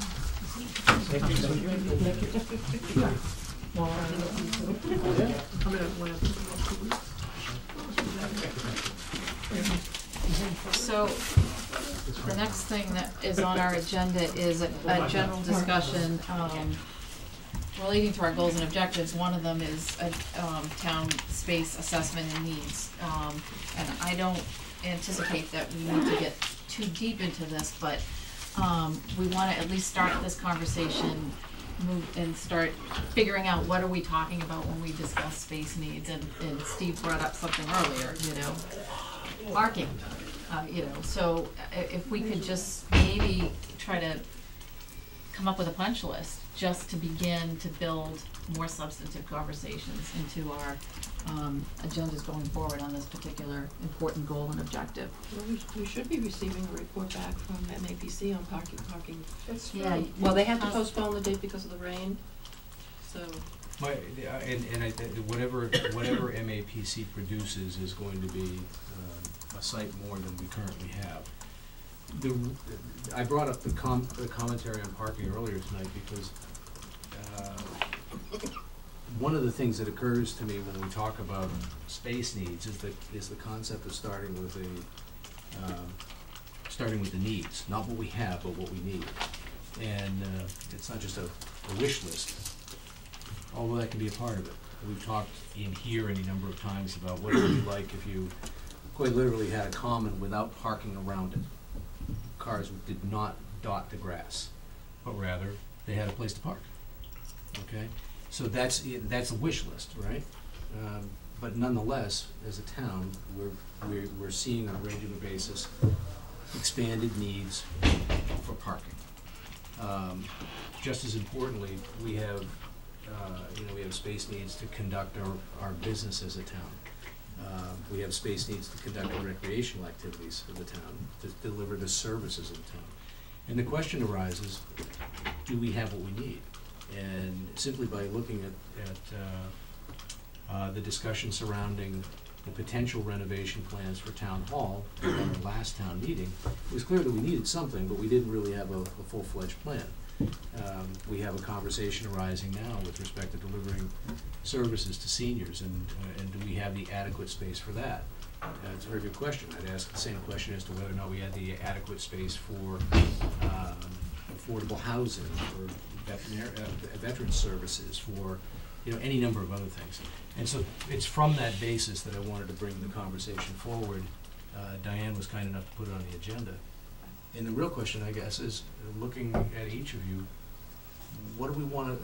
What are we going to state as our intended outcomes for this, knowing that it's probably going to take several years to complete it? Are we looking at this? We have on warrant 2 sums of money, both dedicated towards space assessment. Right. So are we looking to set parameters of what we're looking for, or are we getting ahead of ourselves? I think the question really is, I'm asking the question openly to the board as to what we collectively would set as parameters for defining what those needs are. Is it time to take on Town Hall again? As a structural either renovation or reconstruction. On a long-term plan, do we have what we need for public safety? And those are questions. They're not loaded questions. It's just a question. I guess what I'm just wondering about is I guess I was looking to just as the MAPC is doing the parking study and bringing us back information from experts in that area, I was looking at the funding for the space needs assessment to be doing that preliminary work at the very least and bringing it back to us. And then to have the conversation based on, because I can sit here and I can say, well, yeah, it would be nice to have another firehouse, across the tracks. But I think that, that all ties into a whole budget question. Of course it does. Right. So It's really and much that's where larger. It is a much larger, but I think maybe what we should talk about is, there already are a couple things in progress. There is the MAPC, and I know that when we discuss space needs with respect to the special town meeting warrant, one of the things I was kind of thinking was, I remembered the sewer article from last spring where they were going to bring together a lot of work that's already been done. So that reminded me, with respect to currently, is we did appropriate some money last spring to do some work that was relating to space, vis-a-vis a town hall renovation. And I don't know if you could kind of give us an update on where that is, or whether there's still pieces of it that will perfectly align with the space needs money that we've set aside, hopefully for approval at special town meeting. Let me take a step back for a second, and talk about discuss options for how we might be able to plug someone to do some kind of an assessment. And again, this is going to be part of my report, but I'll move on. So I attended the MAPC's fall meeting in Boston last week. And so as the town rep, first time I got in there, I got to meet a lot of people, which was great. And among them, the director, and I met the rep who's the South Shore liaison. We have this, the MAPC is broken into regions, and we're in the South Shore region, which has historically not been as active as others. And Well, it was a long time ago. well, currently it's not as active as Yeah, others. currently, And they have a goal of increasing activity down here with the MAPC. They have a bigger staff, they have more planning resources. So I had a nice conversation with the rep, and I talked, so I didn't get to many specifics, but she's going to be coming down. She wants to bring the executive director down, talk about the town, and I think they have a lot of planning resources. And again, we're taking advantage of that with the parking analysis. Because if you build it and they can't come, it doesn't matter so much, right? So we want to continue to build off that. So I like to tap and say, okay, can you assess some of this for us? What can you do with us? They have this great staff, they're busy, and that may be a natural place to go and say, can you assess our needs from a demographic base? What do different populations need for services? I mean, they can look at it from a whole other angle, which I think will help enhance the conversation. I think in the past they did a study on the downtown I'm sure they have. and the parking lot there. There's been lots of Well, the studies there. village revitalization, Revitalization, probably yes. somebody needs to. Yeah, if they keep it in the files, it might be here, but they have very good files. And there's been other conversations about doing a more global, again, I'm going from that to the bigger picture, like a master, talking about doing master planning for the town. I know the town did I that don't know what. about a decade ago, and that's a bigger, broader question than just town space needs, I know. But that's another part of the conversation with the MAPC potentially.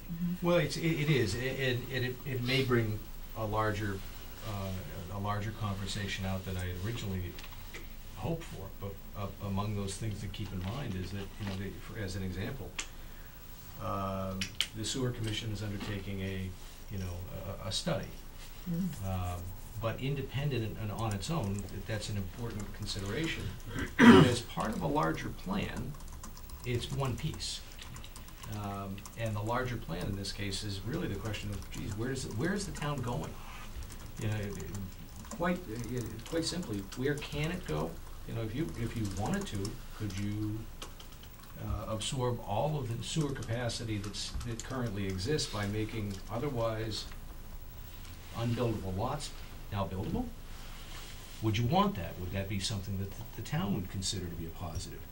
And if, in the scheme of things, wouldn't you want to build that information into some larger, more comprehensive approach to determining not only what the town's municipal space needs are, but what the town's needs as a whole are going to be for the next several decades? And so it may be that MAPC is a resource to use to begin to integrate different pieces that are either underway or certainly to integrate this conversation into that. And part of the reality is we just don't have a planning department. I mean, Joanna's wonderful, but Joanna's not a planner. That's not what she was hired to do. That's what she does. And we have a great planning board, but they're all volunteers, and they all have lives, and they do a lot. They give a lot to the town, but so we don't have a planning resource in town. And so the MAPC could very well become a resource for us to do some of this. And to go back from the big, giant global level, because that does, by the way, impact town services, most certainly, right? What the town will look like in 5, 10, or 15, or 20 years will determine what kind of resources you need to be planning for. Whether if it's going to be static, Is it gonna grow a little bit? Are the demographics gonna change? And Chris, I can mean you that. speak up? Do you mind speaking up just so we can hear you? And I also I'm battling a little bit of a cold, so or allergies, so I apologize if I'm. That kind of master planning really will help a lot with that. Now, to roll right back to where you were before, Diane, yeah, some of the analysis has been done on the town hall site. The next step is really to bring on an OPM, an owner's project manager, which is a necessary step to even begin the planning, the design stage.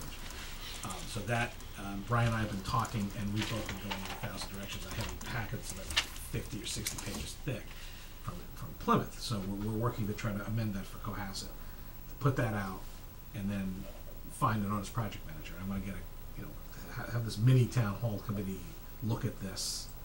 And then Could you talk a little louder? I can't hear. I can't hear what you're saying here. We need one of those. Yeah, You know. and actually some people from the microphone doesn't what I was have told yesterday, by the way, because I was on our town, unfortunately, because you're probably going to see me now on and off for the next couple of Excellent. weeks, so I apologize for that. But Cable station near you. apparently, people who have Comcast have a problem because of Comcast's facilities. People who have Verizon. Not that I'm plugging anybody's service here, but apparently Verizon has better sound quality because of the way they're set I'm up. having a problem with Comcast on my computer. If I can just get us Yeah, back. so back to town hall. So Yep. clearly there's a short-term need to do an assessment and move forward. And a lot of work's already been done. Another step is to bring in an EOPM and to take it to the next step and say, okay, well, here's where we are. Obviously there's services that already exist. And there's questions about what the building, I've had some conversations very preliminarily about how the plan might look. That's needs to be teed back up again for conversation. Yeah, I would like to just, if possible, try to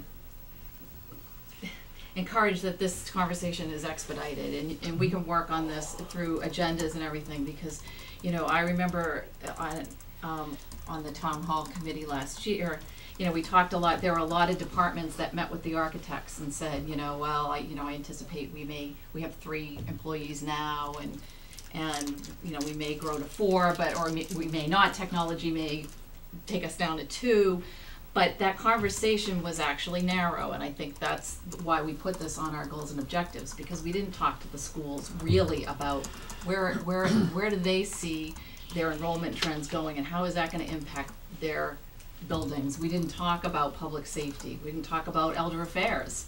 But even, I was over at Hingham the other day, and I was reminded that they had in their town hall. Now it's a bigger operation, and I won't grant you that. But in their town hall, they have a lot of moving pieces, including the school department. The school department is under the umbrella of. They have their own wing, but they're all in one big building, so it improves interchange and exchange. Now, not that the school department is very far. It's really you're not really. It doesn't take very much. But they're not down the hall. No, they're not down the hall. So there's a collaboration that can be built with that kind of. Again, remember the school is part of the town, and the town works with the school. So maybe part of the conversation is, well, does that make some sense? And again, I'm not throwing. I'm not saying that that's the answer. I'm just saying it's something that should be We have talked to talk about it. Yeah, Karen? It occurs to me that really there's a lot of discussion that has to be had before we can really determine what our space needs are as far as staffing goes. Where are we? How do we most efficiently and effectively provide the services? What level of staffing do we need in certain departments to get the job done? And until we know that, I don't see how we can possibly determine what our space needs are. You can, as Diane said, the departments can have a wish list, but a bigger question is, how do we look at our town government and the way that we provide our services? So it's, I wouldn't want to I said this wrong the last time, so I wouldn't want to put the cart before the horse. There's a lot of moving pieces that kind of some of them have to happen at the same time, and some of them are already happening. And so, for example, the assessment of Sawyer Street. it's not just an assessment of the building, but of its utility. What else can you do? Obviously, you know, we know that there's meetings all the time because there are committees that make the town go, and we don't have adequate meeting space. This is not adequate meeting space. It doesn't function for meetings.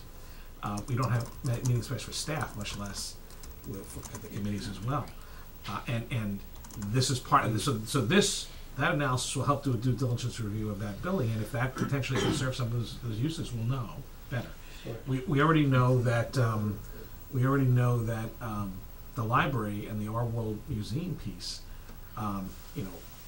the library has its own, we've talked about space there, but the Our World Museum piece has always been intended to be evaluated as a town's needs grow, and clearly, rec has space needs now, and they become very popular. They're serving a great piece of the town's population, and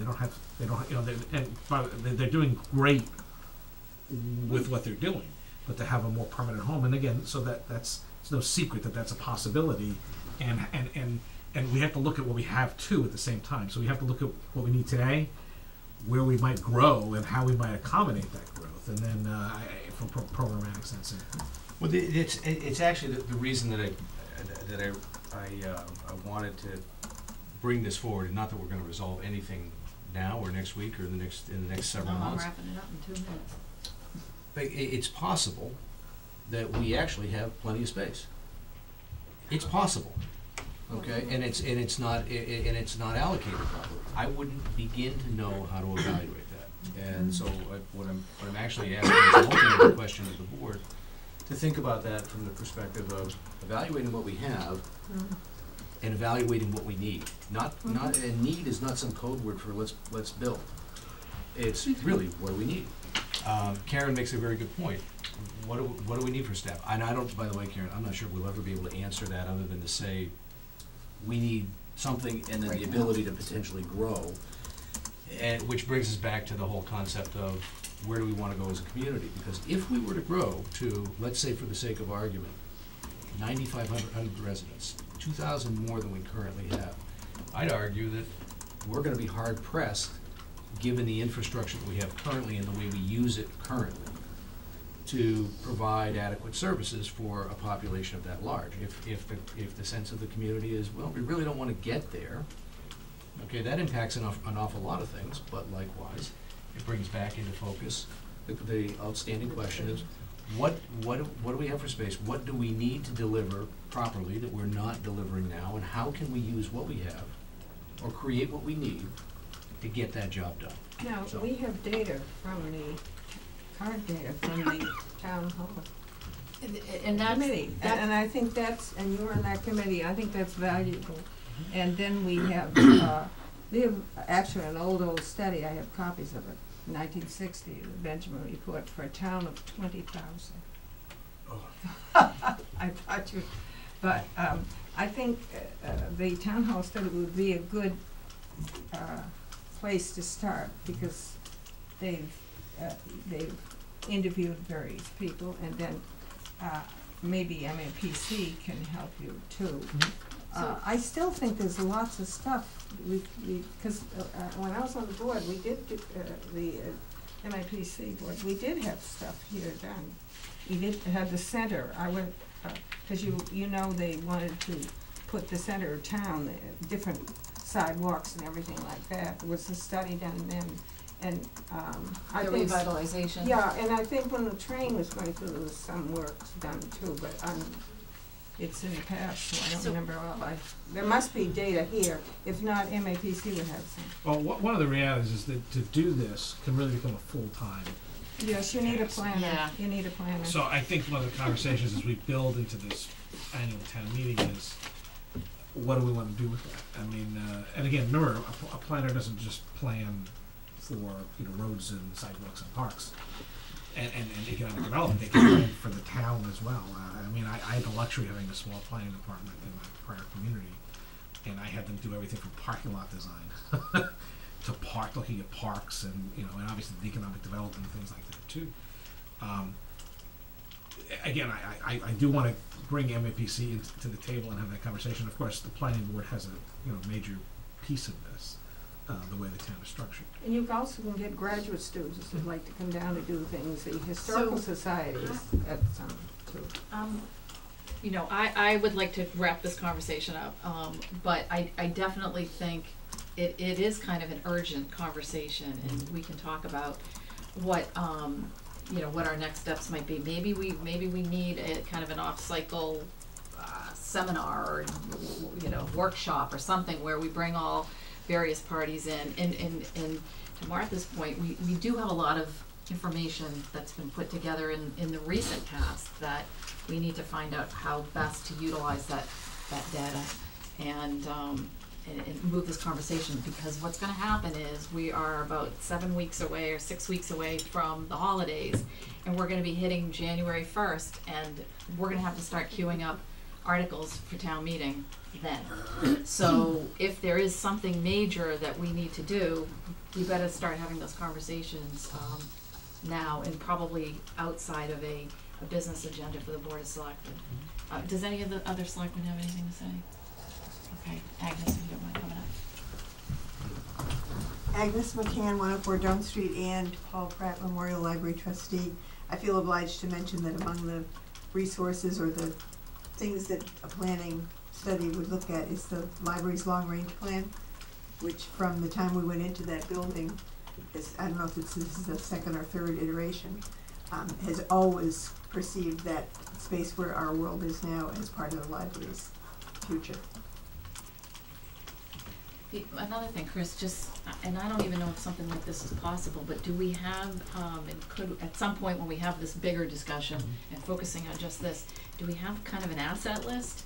Do we know exactly What what we own, you physical, mean? yeah, I- physical buildings, square footage? Well, that's also something we've been talking about with capital budget Yeah. too, so, we've made, I'm actually having a presentation, in a couple of weeks. We had bought this GIS software, Google GIS, Right, which is, again, I think we talked about it a little bit the other day, but, capital actually got a first-hand look at it, or a discussion about it at one of their meetings. And, I'm gonna we'll have something more here too. The GIS can really allow us to do a lot of layering of the map and put a lot of assets and do asset tracking in a different kind of way. But yes, that's all part of it. Now, we can clone the Land as well? Yeah, we I have to find a cloning well, we machine. can't clone you, you're Or just, then we'll have to, but I do think we're gonna need to find some, I think we have the conversation about what resources we wanna dedicate. It doesn't have to be a full-time employee necessarily, but it does have to be a resource. we have to figure something out. Because this is something that really needs to be lived. And again, I think, even in my little conversation with the MAPC, there's all kinds of creative approaches. It could be that we get a team from a university and they come and they adopt us and then we become a project, you know. It's the planning function. Exactly. We did the HR function. You can get them from universities, I Of know course, that. but they have to be managed though by Well, someone. that's true, you have to manage. But I still think that, to Steve's point, we have, you know, we have some immediate answers that we need in order to proceed, and then there's the bigger picture. And I think it's under the Mass State law, the planning board does have responsibility for the master plan. Yes, yes. So, they need to, You might want to have a become joint meeting with them. enthused about that. Maybe it's time to have some kind of either a joint meeting or an informal joint public Right. meeting with them. That summit thing, yeah, But- that's exactly but how I think in the envision it. meantime, we're really being pushed because of the 91 Sawyer issue and the need to do something with this building. So those are the areas I think that we need to have some immediate answers about, and how that might affect the budget and capital. And this is a multi-year Yes. project. It's not a yeah. one Oh, year. yeah. Yeah, right. Yeah, there's the big global planning across town, there's the municipal planning for service delivery, and within that, there's some immediate But needs some of it and may then- feed up, if the parking study Absolutely. may result in answers that can help facilitate where some of this other space might go, right? Because they all fit. You take the assets, the information you have, and you use it to figure out what else you need and build a big picture. Right, now, and I respect your desire to wrap this up, so the only request I have as we go is that we make sure that it gets back onto an agenda very quickly, whether the next step is with a joint meeting with planning or whatever. Yeah, I think it's let's make sure it I gets think queued it's up. a meeting in and of itself, and probably with planning. I still think the planning meeting is a global, Yes, macro meeting, and the questions we need answers specifically to is probably within the town Right. manager's. Chris's updates and day-to-day. Right. And also in the budget plan, that will also have to factor in. Okay, so I wanna move on to the, town meeting warrant. There's, I thought you were gonna do the town manager. no, I'm sorry, we'll Okay. talk real fast. Okay.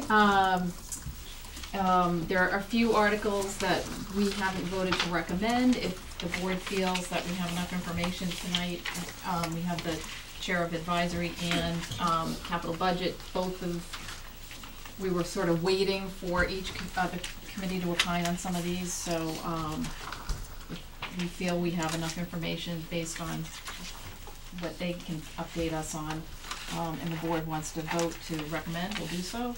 If not, we can try again next week, or we'll do it when we're comfortable doing it. I'm probably misunderstood, but I thought we were gonna also be discussing the citizens petitions? No, I didn't put them on tonight. No, I know, but I Agenda. thought that you had mentioned that last week, Yeah, that we were gonna do that. Nope, I didn't put them on the agenda. I spoke with, the proponents from both, and, both had asked me to wait another week. Okay. Well, I asked them if they would mind if we waited a week, and they were both happy to wait Okay. a week. So, assuming they're willing and able and, wanna come before the board, we will do that next week. Okay, so, first article that we have not, made a recommendation on is Article 5.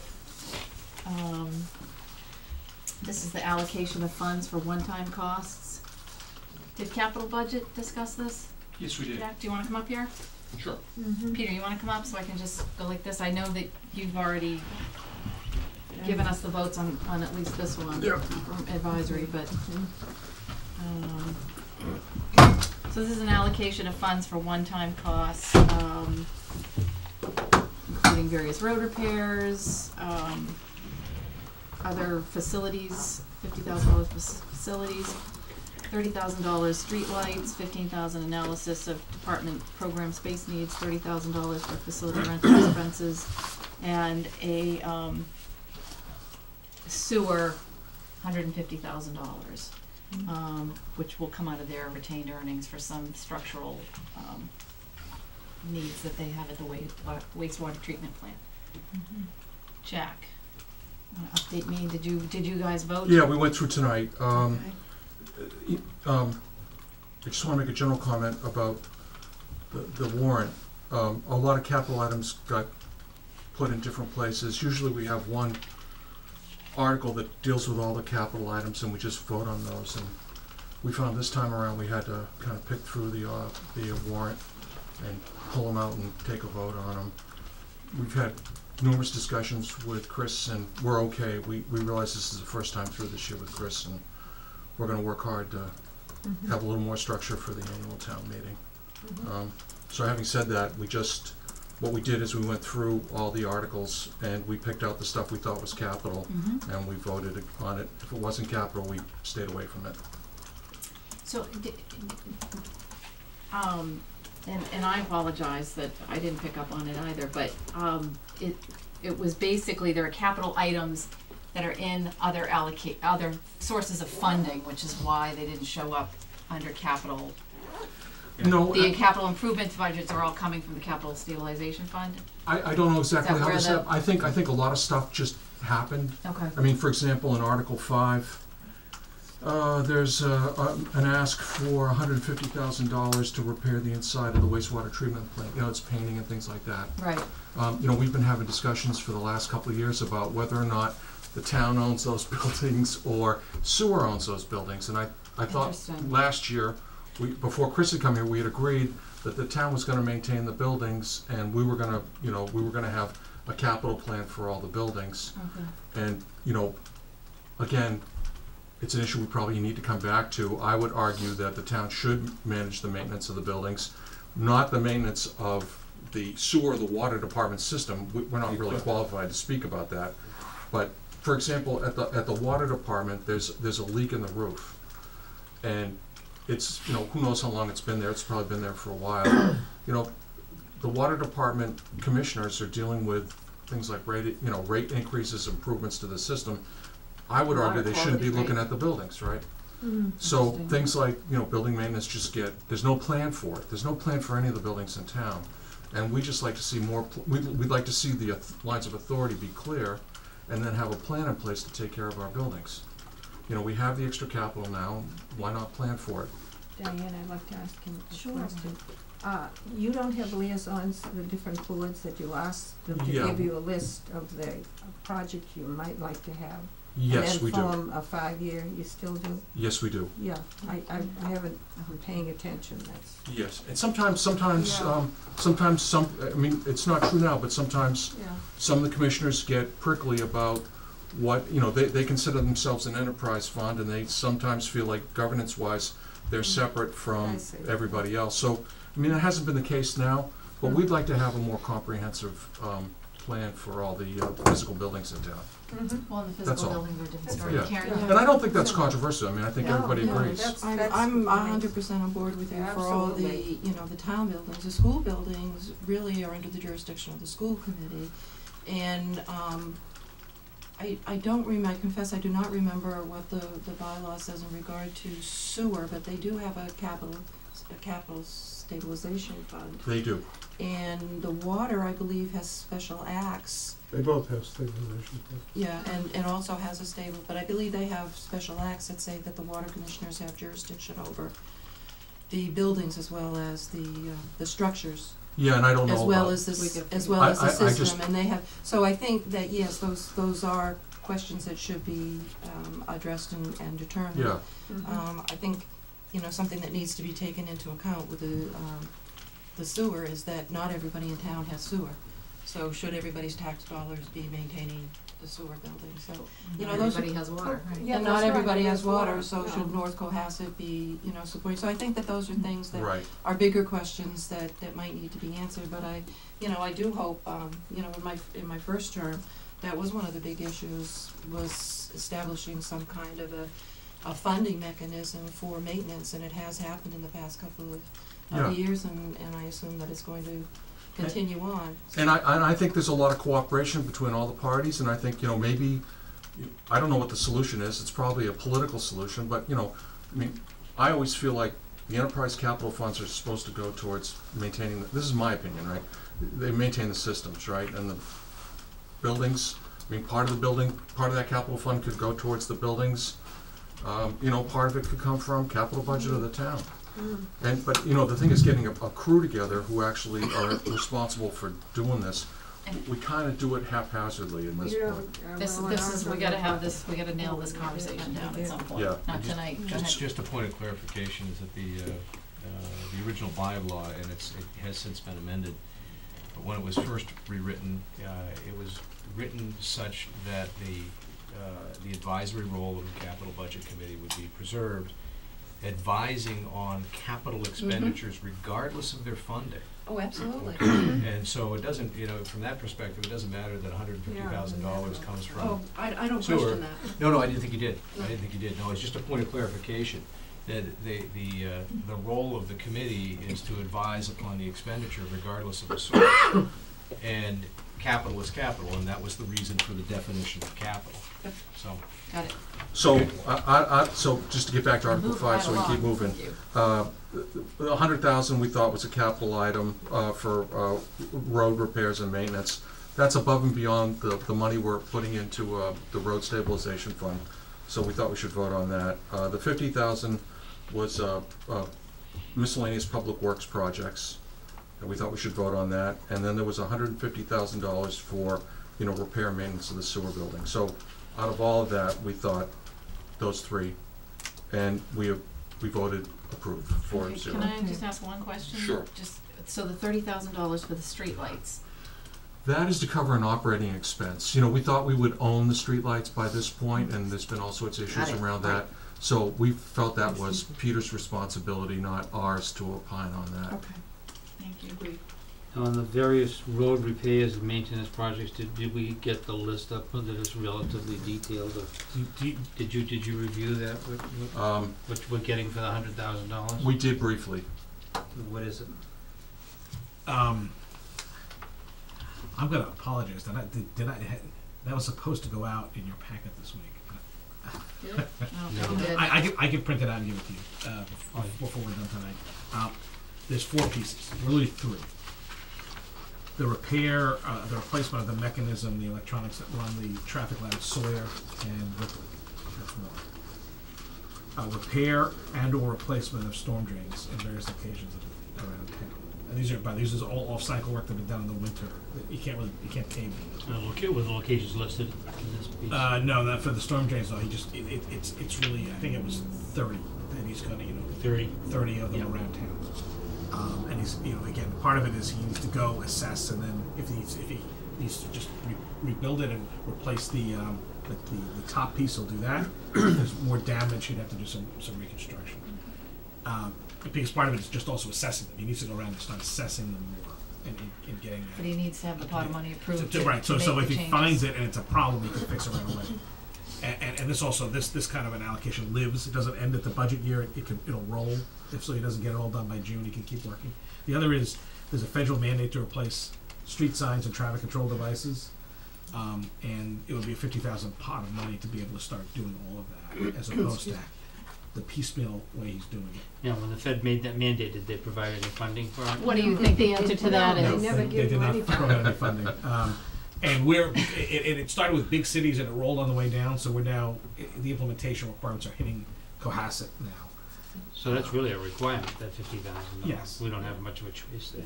Well, we're gonna have to do it. How much was, And they change the requirements for the street signs fairly often. they do Mhm. that? They change the background color, whether it has to be reflective Reflective, or yeah. flat, the size of the lettering. And so you just finish changing the signs to one thing and then they come in and say they want them different. Full So- Employment Act. How much, Yeah. how much Now is we got a new 50,000? Congress. 50-50, really. 50,000. Okay. John's for me, my So friend. what was the 4th piece? 4th one. I'm sorry, it's 3 in 2 pieces. And that all is $100,000? Yes, it was basically, it was 50, 30, 20, I believe. It was 20 for the Ripley Road, the piece, the replacement of the traffic light, Yeah. the electronics, and this whole thing go. The Sawyer light. Yes, Yeah, 30 okay. for the repair replacement of storm drains, and 50 for all the street signs. And by the Okay, way, there was Carl okay. gave me a big packet, and he was all done by hand of 1,000 signs in town. It seems hard to believe, but and that wasn't even all of them. So But talking about signs, have you seen the signs down by, I'm sure you have down by the railroad station? Are we collecting signs there for posterity? If you drive on that road on the railroad station, you run into about 20 signs. Yeah, it's at night. crazy. You can hardly make it. It There's looks a like million signs. oh, those are all done. Yeah, I know what you're talking about. I drive by it every night. Yeah, right. They reflect back at me. Yeah, those are Is there a all. purpose to all Yeah, those yeah. signs? Those weren't. Those are not the towns. I mean, they're there because they were required to be there. So we have to have all that. It's almost a hazard to have all those signs. You can't miss the traffic. You No. can't miss the train tracks. Right. I think the point of it is to do that. When you know something's going on. I have not taken a look at the regs. I can check, but someone else asked about that not so long ago. Carl said it wasn't us. It wasn't there.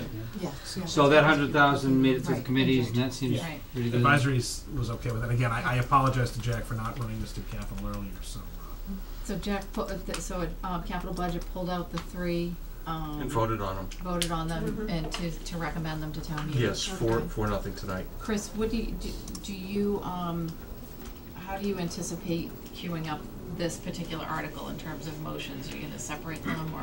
historically, we have not. Okay. I mean, You could do it by an amendment. Which, the motions will The be motions in will and have- of yeah, themselves, just- right? yeah. Okay. I mean, Motion to again, the there'll be item. Yeah. Normally, Dan would call for them all at once, but it really depends Okay. on how you want to handle it. Okay, alright. Okay, so on the 50,000 for various projects, equipment, town buildings, and my Those are question much- is, what are we getting for Those that? are you're right, those are smaller pieces, and I apologize, Kevin. and I've worked this up for weeks, and in fact, advisories had it, so. Yeah, we had both lists. They've You've had it seen all these along. lists? They have, I and keep I shuffling apologize. through my packet, And you and don't obviously have them with I you. have them in a different Yeah. folder. I don't have them with me. Among the pieces there. But we did have them, I swear. No, he wouldn't have let me buy one. So. 9-0 for all. So all what roughly are works. those? Okay. There was some miscellaneous little. These are all little things too. They wouldn't even. They don't. Yeah, have we wouldn't capital consider threshold. it without the list. Right. I understand. There was a repair of some Of course. lights at Osgood, replacement of some of the air conditioning units at Osgood on a preventative maintenance schedule as opposed to they fail, the teacher screams, and we fix it. Because they're all 17-plus-year-olds and they're all starting to fail. There was work at the library, additional work at the library inside, because the painting is out. I believe the painting job has not been completed according to what Mark reported to me the other day. The outside painting has been completed. They're actually finishing another piece that they were able to fund just inside the door. When you come in, there was some plaster problem they had to fix. There was about $10,000 for miscellaneous little things like fixing a sill or things that that aren't funded otherwise. That he has to run by me and Brian Joyce before he does. And there was again additionally some stocking of supplies. If it's something he can buy in bulk cheap, and he has a place to store it, it allows him to do that, and so that can be more responsive and also save money.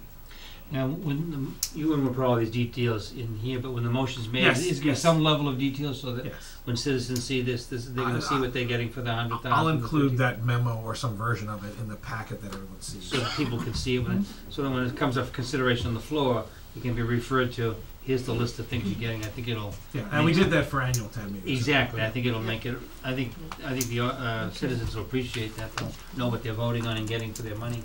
I just think in the future, it would be great, and same thing, we had the questions last week with water, if the presentations are being made, as much as we rely on the chairman of these two committees to come and give us some information, if they're getting some information, it'd be great if the selectmen got it at the Should same be time. automatic, and I apologize. Right, it was not only your fault, but just, we Well, would it's my like to see it. responsibility. Okay, Ongoing improvement. Yes. Right, So it's all done, it's just. okay, no, I hear you. Yeah. Does anybody have any giant questions, distribution lists to everybody. on Article 5? Is the board interested in voting to recommend Article 5? I mean, voting to recommend or not recommend Article 5 as an entity? Yeah, I'll make a motion that we approve this article. Recommend. Recommend Article 5. Second. Okay. Any questions?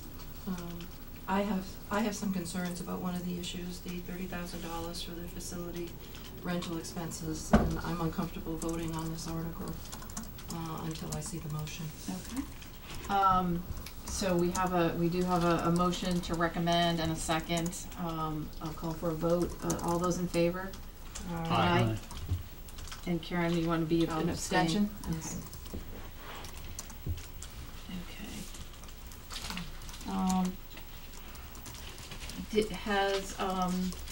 Peter, has advisory revisited the Elder Affairs revolving fund? No. Does the board want to withhold I did opinion send you on some that another until, piece of material on that today. it's Article 10, I'm jumping over. Oh, The question that was still outstanding for advisory was what? The cap and The revolving the fund cap. and the two citizens. Right, but with respect to the revolving fund, there was an outstanding Well, question. the issues with the cap Yep, and usage. okay. What items were, I mean, we just wanted some definition. Mary showed me the statute, and the statute calls for a cap, and you have to list what the usages are. Okay. I'm open to having a broad usage, just put it in. If it's all right with the chair, I'm happy to move that we postpone a vote on this until we get the report from the I'll advisory second committee. Okay. Yeah, Chris just said, he just sent me information on that, so. I'll When see do what- You have the information? When are you meeting again, or are you meeting Probably before next town week. meeting? Okay, I was we'll waiting try for. again next week. Yeah, I was waiting for the, Let me get all of you the same thing at the same time. Thank you. yeah. All right, So so all those in favor of postponing Article 10? Aye. Aye. We're postponing it just in terms of our Right, recommendation. Okay. I'm gonna jump to 11, which is the bond authorization for Brown Brook Dam. Jack? you guys discuss this? Yes, we did. We've gone through the actual scope of the project over 4 or 5 meetings over the last 3 or 4 years. We've done site visits. We know this has to get done. What we talked about tonight was just the way the capital's being given to us. There's a note and a grant. So we're comfortable with that. The note's a 20-year note with a 2% interest rate. And the grant, we'll track the grant. We have a big spreadsheet now, so we track. You know, you have to appropriate everything when you go to town meeting. Even if you're getting a grant for it, you gotta appropriate the whole thing, and we've had a hard time tracking grants over the years. So now capital budget has a spreadsheet that tracks the grant too, and we net that out so that the appropriation drops by the amount of, and if this thing's a grant and a note, you know, there would be nothing else appropriated from our general fund, just Great. it's financed. A couple of questions if I can, Jack. Yep. One, what is the anticipated note by amount? By amount, Yeah. $842,000. And the rest is a grant. There's a grant for $158,000. So we Okay. spend 150, whatever it is, right? Right. And then Borrow. borrow whatever up to. Now, there was at one point, we were to roll remaining funds from the Jacobs Meadow project, Yes. repurpose them for this. Engineering drawings. That's where that went? Yeah. Okay, so there's already, what, 250 invested in the project? Yes. So, and the original estimate on this project was about $500,000. I don't remember, but I know it's going way back. yeah, it's a long time ago. So it's grown substantially. A lot. What's the, if you don't mind, what's A lot of it, you know, I mean, Brian did a pretty good job of value engineering. I think we're gonna do sleeves instead of, you know, you do these big cement sleeves and you just drop them through and then you wrap the bridge around it.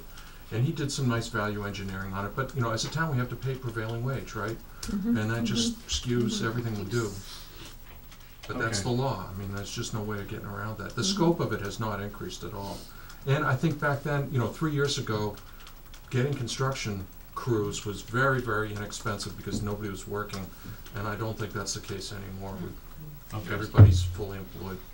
Can I just clarify that the note of 842 or whatever, we borrow up to that. We don't Yes. have to borrow 842. Right. Thank you. Just want to be clear about that. You take what you need out of the fund. Absolutely. Okay. But this is you foresee this as a bonded project? Yeah.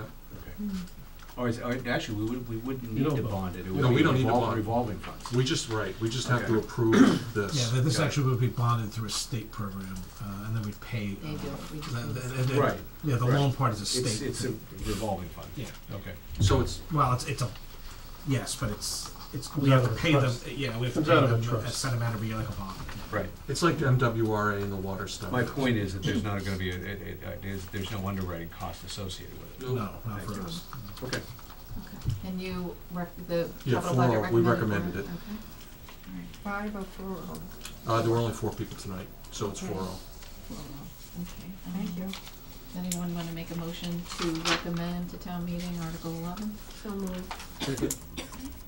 Any other comments, questions? All right, all those in favor? Aye. Okay, 5 to nothing. And the last one is, Article 8. Jack, you didn't, that's the water, unmetered capital recovery charge. Capital Yeah, didn't. We or did not Okay. opine on that. Okay. We did vote on 2 other articles if you want to. Oh, I'm sorry, really? Yeah, Article 7, there was a $15,000 in Article 7 Right. to repair the roof. So we got a bid from Dan Varney, got an update on what's going on with the roof. That's why that whole article about how you maintain buildings was fresh. It turns out it's got 2 layers of roof on it and it's wet, you know? And if we let stuff like that sit, we'll end up having to put a new roof on, so. You have to take the roof off. Yeah, Put yeah, more than yeah. that on. Yep. So we just approved the 15 to get it done, and Dan's gonna come back to us with a full bid in the spring cycle. There are 2 roofs to look at the flat roof and figure out if we need to do something with the flat roof. And that was a 4 to nothing Yeah, it was recommendation? 4-0 Mm-hmm. Okay. for 15. And then the final thing we voted on was, Article 6, you were asking for $20,000 to do the due diligence study. Right. You know, the whole project's capital, it's a new building, so we voted on that, and we approved the $20,000 for the due diligence study. Thank you. Everybody knows the background on that, we don't have to go through that, right? Okay. Good. All right. Terrific. So, I'm sorry, I just asked this question quietly from my colleagues. We voted to recommend Article 7 already? Did we do that?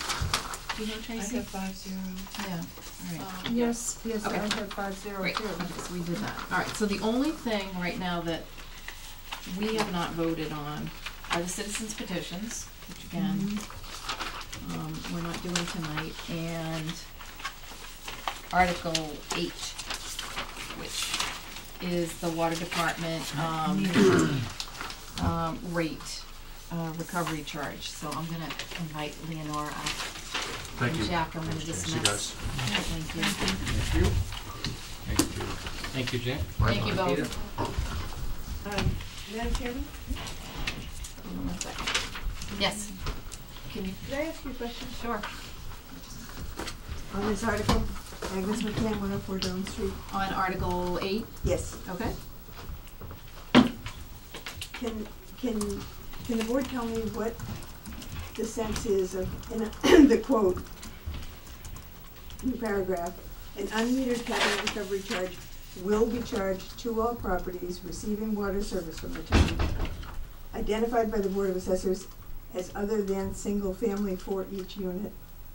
I don't know what that means. Okay, well, And let's, then I'm not sure what such fees refers to, because there's no fees in the previous language. And I'm not sure later what per unit, if units defined anywhere. So in your discussion, if you can, if try that to can be touch upon that. clarified. I don't know that we can clarify that. I think But among either you- among Leonora you. or the town council Right. would be able to Thanks. cover that. But we'll try to get there. No.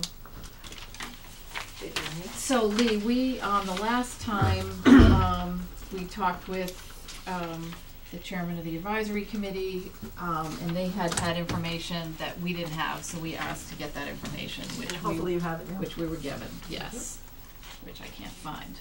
Because when I was here last time, they didn't have that information. Right, right. That's, basically, can you answer, Ms. McCann's question? yes, Yes. Unit is referring to the assessor's terminology of a single-family unit. We're using this as we stated in the explanation that we went through the assessor's records of anything that was classified other than as single-family. We have classifications in the town of duplex, 3-family, residential, commercial, commercial, residential, multi-units other than 2. And we went through all of the records to see how many meters each of these properties had. There were some properties that are classified as 2 residences, 1 property, and half of those had 2 meters, and half of those had 1.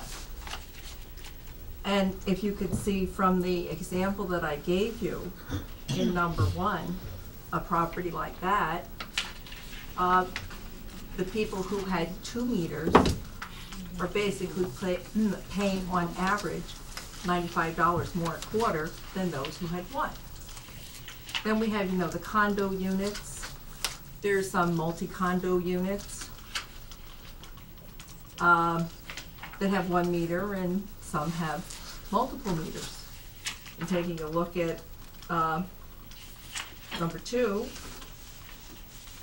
you would see that of those with 6 units and 1 meter would be paying $450 less a quarter, than a similar type property that had 6 units with 6 meters. And, just coming out, we were using averages of what average usage is. throughout the year. You can't just take it by quarter. And $90 for this fee seemed to meet a basis for equity amongst everyone. Because if people remember, there have been times in the water department that unfortunately there were people who were getting water for free and they didn't have meters, and so we corrected that.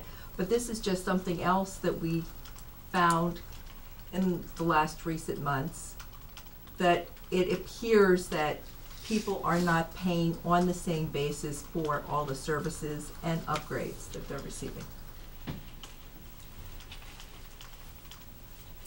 When you were here, was it 2 weeks ago? I don't know, 3 maybe. Whatever. 2-3 weeks ago. The basis for this was I think as you put it forward, was a matter of equity. Mm-hmm. And the question arose at that point with respect to equity, since the commitment was made to the town that as debt is paid down, the capital recovery charge will shrink. Yes. That if this were being placed against the debt, then the real equity would be a reduction in the existing capital recovery charges for all of us that are paying the quarterly fees now. And that's, if it's a matter of equity, then it would seem that would make sense, that these funds would actually be put aside in a sinking fund to call existing bonds and reduce the debt at the quickest rate possible. Is there a plan to do that? I was told that we couldn't call the bonds. Every bond can be called Okay, after 10 I don't years know, maturity. because that was a question that I had You previously with Mary, and I was told that, the bonds had to be done in this manner. If we could call the bonds and do something about the debt. So could we assume that the Water Commission would make the commitment to take these extra funds and put them into a sinking fund exactly for that purpose? No, I can't actually say that, because we just don't know whether or not any more debt will be coming up, because as we this is for the down, existing level of this debt. is the existing level Right. of debt. Right, this would be for the existing level. That new debt essentially would then you would then increase the capital recovery charge on all users at that point.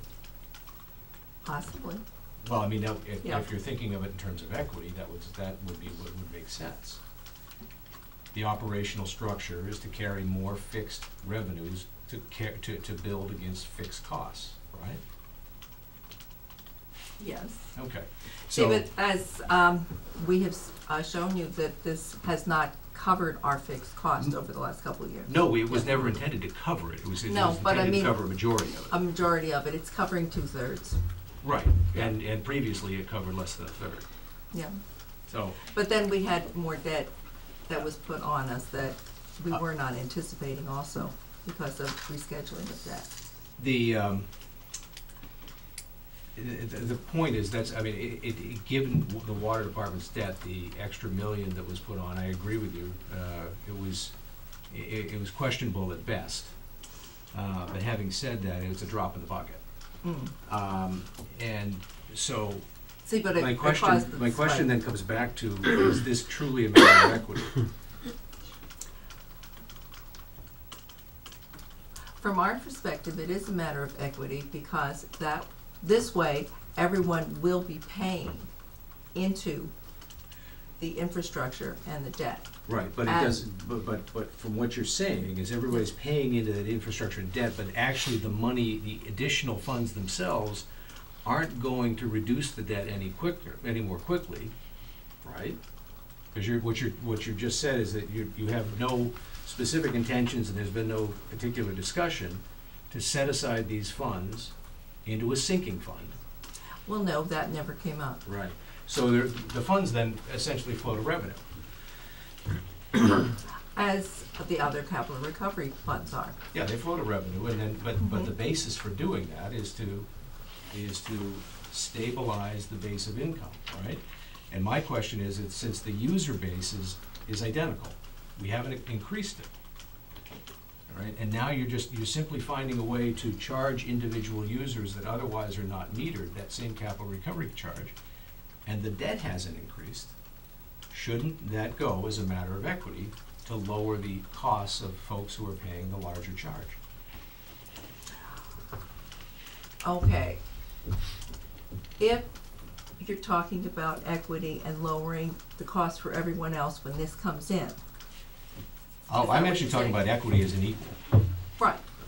But no, but you're saying if we use this and put it against everybody else, then it wouldn't be equal anymore. What our plan was to put this in place, see if it passes. Wait a year to see what the revenue comes in, and then we'd have to go through town meeting again to reassess all the charges. So that the 187 and the 90 would have to be changed. So I have a practical question. Yes. Just in terms of why we're dealing with this now. My understanding is basically to give you more revenue in this fiscal year that you need to tell me what, to Well, this cover a was, shortfall, or, because I mean, if there's a, if action is needed, and this is what our elected commissioners, you know, have come up with as a plan, we need to look at it that way. But, you know, like I mean, this- it's a twofold, Huh? all right? Because first off, we were looking at this before we had the problem of that. Number one. This was something. And that is, That is the September bombshell of $293,000. That is that Yes. because their revenues, their water usage levels were below estimate. Because of the We wet gotta- summer. There's a cap. Their budget for 2015 had to be amended for the DOR to accept it. Otherwise, the town would have to make up the difference from general revenue. And the way this all works is a one-way trip. Mhm. So the money would have to go from the general fund to the water department. And even if they suddenly had the driest summer ever and water flowed from the ground and they sold it in buckets, we'd never get it back. It's a one-way trip. So on paper, because of the restriction on the revenue Mhm. based on the actuals for this past year, there was a gap. And again, I don't have all the numbers right in front of me, but it was a gap slightly below $300,000. A couple of adjustments, coming The town terms on the paying fee, yeah. the hydrant fees, the Verizon lease, which has now gone into effect, and fortunately, Yeah. they've just gotten their first check, so the Verizon lease up there, that's in place now. Some other little tweaks, they were still a gap. And the water department the water commission chose to go down this path to fill that remaining gap. This is more than the gap that's left, but it gives them a little more cushion in their revenue. Okay, but let me say this So first. just from a budgetary point of view, Speak next, yep. if this didn't pass, the town would still have to make up the difference, and there is still a difference, and I don't remember the number. I have to double check it. It's less than 90, but 58,162. yeah, and that would be what we'd have to make up from general fund revenue this year to cover it. Even if they, and again, to this point, they've had more revenue come in over the summer. I don't know if DOR will accept that. We've got to make a pitch and do everything we can, but if they won't, we'll have to make up the gap. Karen? Well, regardless of when the water commissioners were looking at this, whether it was prior to or a result of the shortfall, it is very concerning to me that we are yet again in another position, and I find myself as a selectman having to say to the taxpayers, we have to do this. We have to put this money in. We have to balance the enterprise fund. I don't ever want to, I didn't want to ever have to do that again. I And remember you now saying that I'm sitting, 4 yes, years ago. I did. Yeah. And now I'm sitting here and I'm having to say that again. So I'm really more concerned with the bigger picture of why this keeps happening and what can we do. I mean, I remember standing up there and telling people, we are gonna do everything we can, the water commissioners, the town government, to make sure this never happens again. And here it is. And it's happened before in years when I wasn't sitting here. So it's concerning to me, the bigger picture. From my perspective, if I may, Madam Chair, is that having looked at the numbers very closely with Mary and with the water commissioners, and because starting in 2016, so next fiscal year, debt begins to fall off, and over 4 years, there's roughly $750,000 of debt payments that will fall off over those 4 years. They should be fine. Again, unless people stop drinking water or using water, there But should. we've been told that for years. Well, They should be again, fine. I can't speak And to. this isn't a criticism. Right, I'm just I know telling you. I'm just telling you from my analysis, right? I'm just giving you my perspective. I've looked at it. I feel comfortable that unless their budget should begin. It should be better this year anyway. Their revenue numbers were better this summer, later this summer in the fall. We had a very dry late summer. We had a very dry fall, and the revenues are up. And the adjustments of the meter fees are going to help, and they look like they'll have a cushion this year. And again, with the fall off in 16 and 17 and 18 and 19, they should have a sufficient comfort level there, cushion budgetarily. I'm gonna let Karen speak, I'm gonna let Lee. But that's, again, I can only speak to where I am. I know this has today. all happened prior to you, Chris, and Lee wasn't on the board, but now I lost my thought. I'm so sorry. I'm sorry. Somebody else talk about No, that. I understand the exasperation, yeah, then I wanna let Lee respond because, to Chris. Now, I If- got it if- back again, I'm sorry. Just before it I'll let you know, I'm gonna let Just so it Karen doesn't speak, fly out then I'm again. gonna let Lee respond, and then I'll get to you. regardless of, or because of the drop off, right? The promise we made, whether it's carved in stone any place or not, the promise we made to the town, to the ratepayers, was that when that drops off, they will see some relief in the quarterly charge. So it concerns me when I hear it's gonna drop off, there's gonna be a cushion. Because that implies that there is not gonna be any relief for the ratepayer. Well, I'm not suggesting that they can't take that action, by the way. Based on being fiscally prudent, if they have a sufficient cushion, $750,000 is a pretty sufficient cushion.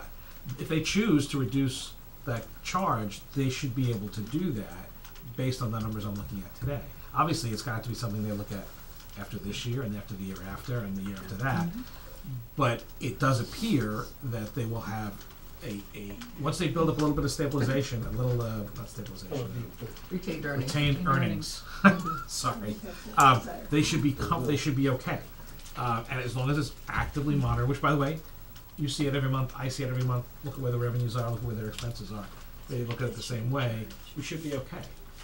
Again, barring some unforeseen, thing you can't plan for. Lee? Okay, gee, as a water commissioner, I feel like I'm the unwanted stepchild here, because you take a look at what's been happening in the water department in the last several years. It's the town side that hasn't been paying. We look at it and we say, oh, we're getting these revenues, and all of a sudden, they don't appear from the town side. You look at the history of it, and it's a lot of money that hasn't come in. And then we had that unfortunate incident of $100,000 we lost between a lawsuit that was put against us when we were putting up the antennas for the town so that the emergency evacuation center would have cell service. So we lost 3 years of income and the lawsuit. That cost us $100,000. You can't make that up. So I mean, we have this, but but wait a second. We have these problems, and we had the wet summer. We gave $150,000 abatement to the school.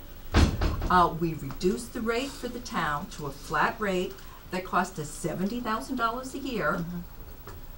And here we are. I don't think anybody's trying to beat you up. I think the frustration. No, it's the water department. It's always beaten And up. it's not just the water. It's not that we're beating the water department up. I don't think. It's just that there's a frustration that, and I think it's probably a frustration you feel as well, that we just haven't been able to set it right yet, and we should figure out how to do that so that we don't have to constantly revisit. And it is. I understand the fluctuations. I'm going to let Kevin speak after me. I understand the fluctuations with usage, and that is material. We are making the corrections. The town is getting caught up, and that's not going to happen again. We're not going to let the town have an expense line item for water that doesn't match your anticipated revenue line item. So we gotta do this, and it's a bigger conversation. Tonight, I'm gonna let Kevin talk, and then we're gonna decide, whether to recommend this article or not to town meeting, because something has to be done. I did say I'd let Steve talk too, so Kevin? As far as doing something now goes, it seems that we've identified about 300 units that aren't paying into the water system, and they're getting the use of it. So it Right. seemed to me, once we've identified that, we might as well have him go ahead and make the decision to go ahead and start paying now. I mean, why wait 6 months or another year or so, or whatever? That strikes me as a little bit compelling as to why to do this now. In addition, the amount of monies that would immediately come in for this apparently will relieve the shortage that we have now, which we're going to have to make up from revenues anyways or not. So it's a pretty good time to do it now if we get that money in this year, and then these 300 units that aren't paying into the system, we should get them paying into the system as soon as possible, and those revenues will cover us for this year. Now, I think what I heard the chairman of the Water Commission say is that the revenues from these additional money are going to go to the same place that the revenues of the metered revenues are going now. So there's no change in terms of where this kind of revenue is going, but it does seem that after a year or so, we will then have extra money there. Then we have some good legitimate arguments, or we have money there. Beyond the arguments, we have money there to go ahead and make the reductions that Steve's talking about, which I think we should do when we have that kind of extra money. So it seems to me fairly compelling and sensible that we go ahead and not only do this, but that we do it now. And the advisory has approved this 9-0, and so I'm fairly comfortable with this now based on the reasoning I just expressed. Steve? Lee, you make very good points with regard to difficulties historically in collecting bills. No argument. History is very plain. Kevin, just to clarify, 300 units are paying into the system. They're not paying a flat rate fee, a user fee, but they are paying. They're Right. paying. I'm talking about the Right. the structural fee. Here's the thing. Karen sat in front of the collection of anybody who wanted to come to the meeting and explain the hard truths that existed at the time when we had such a large deficit in the water department. I was there. Members of the audience were there.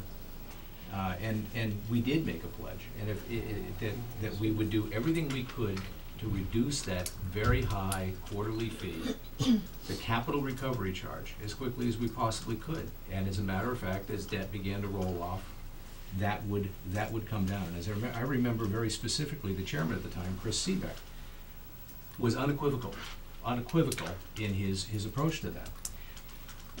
When you came forward a couple weeks back and you made the presentation on the basis of equity, my first thought was exactly that. Well, if it's equity and you're paying into the system as a capital recovery charge, well, that would logically lower the responsibilities on everybody that's paying into it at the higher rate currently. What I'm hearing now is it's not about equity, but rather about an additional revenue source to close a funding gap. And that's a bit like saying my baby is interesting, as opposed to just saying it's an ugly baby. I think people would rather hear the truth. And I gotta tell you, it breaks down the credibility for any of us to have pitched in hours and hours and hours of work on pouring through the budgets and the finances of the water department, and then sit in front of town and take the slings and arrows, understandably and justifiably, from the citizens who were ticked. Tell them the hard truth, only to hear that this is about equity, but it's really not. It's about closing a funding gap. And that's the thing that's got me bugged. I think it's both. Can I speak Yes, for just a and then minute? we're gonna wrap up. I think, Steve, you're getting it entangled with the budget problem that's there. I'm not getting it entangled in anything. I'm All using right, your words no. that you were seeking equity. Oh, we're seeking equity. Talking about the budget gap is something else. From our revenues, we have sufficient funds to cover the budget gap, but it's according to what Chris has said to us, that the state will not accept our revenue as covering that budget gap. And that is why we put that information into covering that budget gap. This is a matter of equity. We started looking at this back in May, before we even had any clue that we were going to be in any type of financial situation. Because we had comments from people, from some of our users out there wondering about talking to their neighbors and why the bills were so different. That's fine, and as I And said. this is how this came about. The only reason that it's in here supposedly, oh, we're using it to cover the budget gap, is to satisfy the state. Okay. And I put that in there because we had to show how it was going to do it to satisfy the state.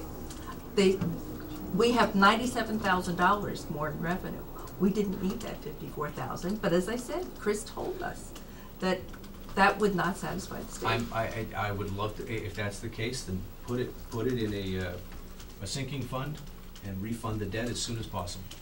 Well, I told you how we can refund the debt, because the debt is not going to go down to what it was before FY13 until FY18. That's right. That's right. So, And put it in unfortunately, sinking fund. the water department needs to have some retained earnings in order to do the required maintenance. So it is about Unless revenue. we go out and do more bonding. We prefer to see where we are and have a little bit of retained earnings than have to put more bonding onto our ratepayers. Okay. Chris, Should wish this conversation could we just, check with town council, and address Agnes's issues, with the language? I don't wanna have any town meeting floor surprises that. Well, this was vetted through council's office. I know, but just one more, she asked a couple of questions where it says with such fees, without a previous reference to fees, and the, There might have been a previous one because we asked the water commission to change the name of it. So the fee may not have, may, what did you call it at the beginning? Access. Access fee, so that's where the fee came from. So I just the- wanna make The title sure got that- changed, but the I wanna fee make came sure in. that the article is, just double Yeah. confirmed, to say it was brought up, at the meeting, that Well, there's a couple of questions. It's also being looked at out of context of their entire regulation. Exactly. So it's hard to look at it without. And looking it's at a, it. it's a piece, I totally get it, I just wanna make sure, No, because I'll I ask. don't want any surprises on town meeting floor that it's not, it's not a legitimate, article, and obviously we can correct that if there are issues in a warrant, in the motion. Okay.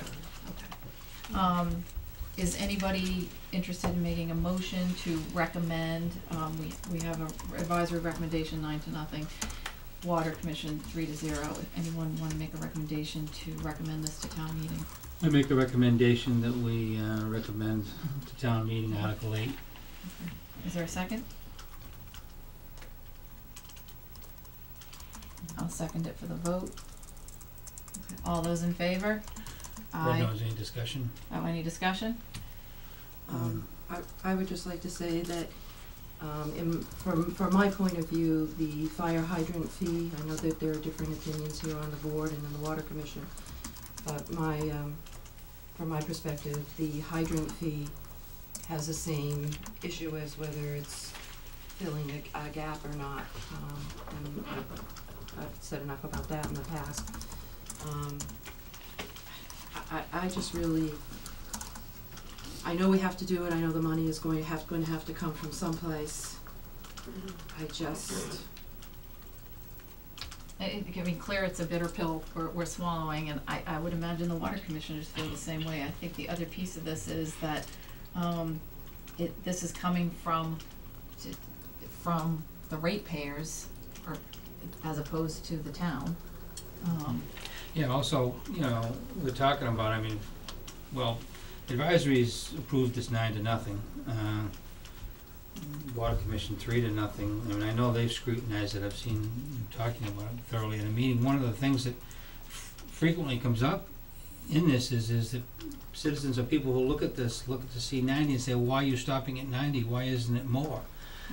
So when, you know, I think, and in addition, there's a whole bunch of people that are not paying into the system, and from an equity or fairness point of view, it's pretty clear that that people, everybody should be paying into the system, and most people think that, and if anything, a lot of people think they should be paying more than the 90. So I mean, I think that we don't want to key off too much on the equity thing. That's a legitimate thing, and it's also the arguments made at town hall meeting and reducing that. That's all quite legitimate, and it can be addressed with these additional revenues. But to emphasize too much the pledge made 3 or 4 years ago, and have us, not go ahead and put people into the system who should be into the system and paying into it like everybody else, I think is not responsible of us. So that's why I'm supporting this, and I'm sure that's why advisory voted for it 9-0. So that's my comment. And I this is clearly an issue. It's been an issue for 4 years, and I don't want the water commissioners, as much as I'd love to see them, I don't want to have this conversation again. I think we need to have a really substantive conversation about how we avoid, how we structure, whether it's a rate study or something. We got to do this right, because this is none of us are feeling great about this. No, nobody does. But it just strikes me. Well, in a way, I don't feel. But bad. it is. I don't feel. Excuse me, but I don't feel bad about 300 people deciding to pay like everybody else is paying. And again, most everybody who hears this says that too. In addition, by doing this, these additional revenues are going to come in that should alleviate the water department from being in any adverse financial situation. And the opportunity, again, will fully be there to go ahead and relook at this and reduce the 187 for everybody. We could be bringing that up as these monies are coming in. So, last words from Karen, then Steve. I have a real issue with this. I wish it had not been commingled with the deficit. I wish it stood on its own, and we could judge it on the merit of itself. It's not a very eloquent statement, but I held my nose and I voted for the fire hydrant fees. The money is going to come from someplace, and but I do want to say this: I will never ever vote again to subsidize or fill a gap. This has been going on for too long. It needs to be resolved one way or the other. And it also concerns me that whether it's this capital recovery charge or it's the one that was voted in so many years ago, that money is not being set aside to pay the capital is concerning to me. I think these issues really need to be addressed before we have to go to the ratepayers and the taxpayers again. Excuse me, can I just say one thing? Karen hit one point in particular that has really bugged me, and that is the commingling of two issues. And by the way, Kevin, I agree with your point. Sure. If you're on the system, you should. Everybody pays the freight. Okay, and I do appreciate that that's what the water department has intended to do here, but under the banner of equity. And the problem that I'm having is, at this point, the representation of it is disingenuous. I respect that every effort has been made to try and find a reasonable way to apply this, but likewise, if it is an equitable solution and the purpose is to recover the capital expense, then the funding should be doing that. And I don't see the pieces meshing, and I can't support it. And I don't care how many hundreds of people voted for it. If they don't think about it from that perspective, I don't think they've torn apart the thought process. And frankly, I would want to be voted out of office for not giving it that level of thought. But not voting for this, you're concerned about the money not going to the reduction of the 187. No, I'm talking about, at this point, if it's a matter of equity, then come up with an equity plan, okay? And point out how that's going to work. This is about funding a budget gap. That's what it's about.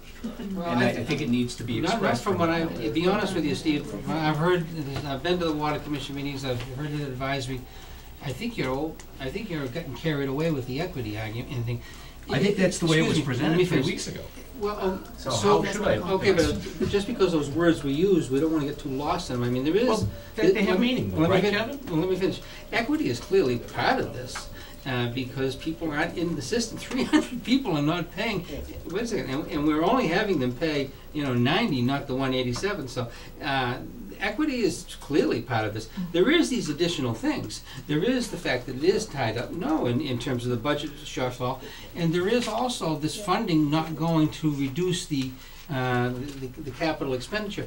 However, voting against this isn't gonna cure that, because the monies that are coming in now don't go to reduce the capital. It isn't being done right now, so we don't wanna walk away from our responsibility to make sure everybody's paying into the system and that that they get these revenues that are due. And that's why I'm voting for it. I appreciate your position. I hope you appreciate mine, having Oh, sure I do.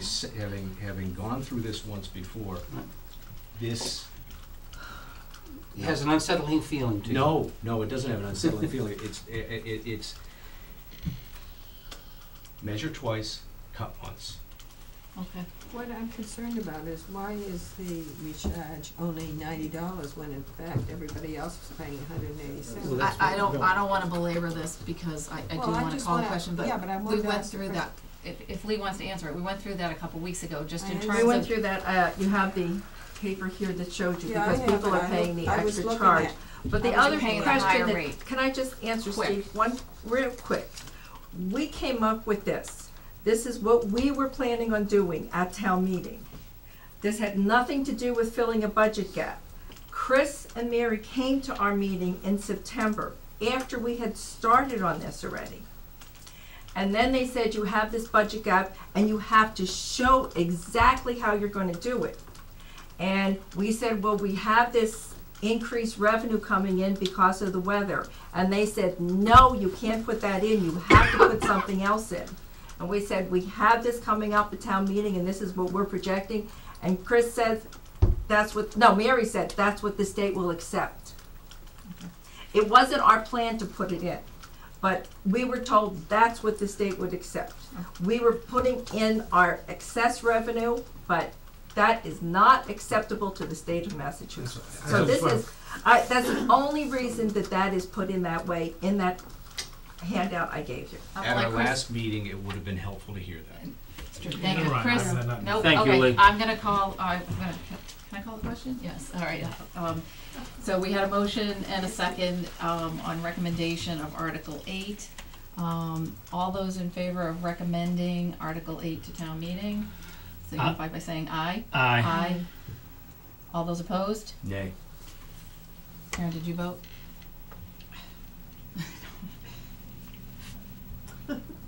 What was the vote? I'm waiting to hear. Oh. I'm so sorry. I'm just so torn on this whole thing. I can't vote for it and I can't vote against it. You're gonna abstain? Abstain. Okay. So Martha, you are a yay? Yay. Yep, so it's 3-1 recommendation. Thank you very much. Thank you, Lee. 3-1 and 1 abstention. Right, 3-1. 3. Kevin, myself, and Martha voted to recommend the article. Steve voted against recommending it, and Karen abstained. And I just wanted to say on record that I'm Congratulations, you really, completed the warrant. Yeah, we did. I just want to be on the No, record. we still have one more. Hold Well, on one second. We still have one more. Diane, I just Yep. want to be on the record that I'm really not happy voting for it, but because the water board has done this work, I'll do it this one time, but I won't ever do it again. Chris, you hear us. I mean, none of us are very happy about this, and it is a financial management piece that we have to get a hold of. I'm just so. I'm with you, and I've been watching this and meeting with them regularly, and again, I went to them and made some recommendations, and which did not include fee increases. and they, as elected body, went in a different direction, and that was their choice. You know, I mean, just over the years, I mean, the hydrant fees have been an issue, the, you know, no retained earnings, and then the tuition has been an issue, the chargebacks sewer thing or has been whatever. an issue, so we, That stuff So I have a couple Enough. more, I have a couple more pleasant things to talk about. okay, let's move on to the town manager. Before we go into, I just wanna state one more time, there needs to be a professional hydrant and rate study. There has to be. This- I have it in my notes with a star. Thank you. 2 stars, please. 2 stars, 1 for Karen. Maybe give me one too. Yeah, well, one for each. Thank So, just a very quick update on the dredging. So, as I mentioned last week, the Army Corps has come into town. They did do a survey, and they did run aground at one point. So, as Lori pointed out, Good news. Lori's staying in touch with them. She sent them a follow-up email this week.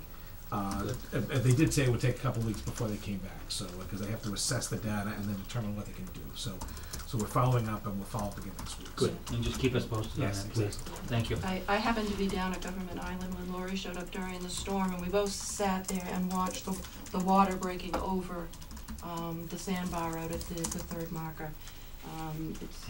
The storms did not do us any favors. Yeah. 2 of them too. That's all I could think about.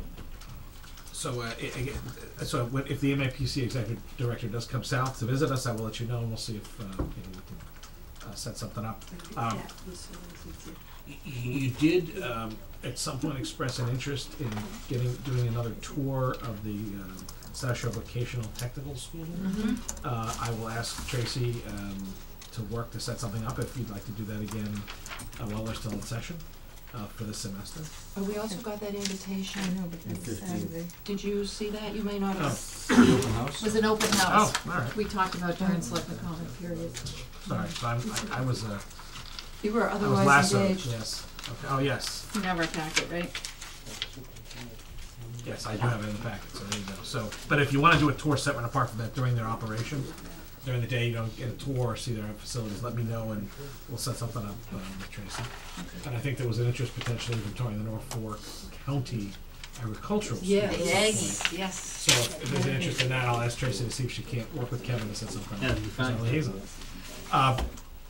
I had mentioned earlier this year that I had seen a couple of products that would assist with constituent access to government.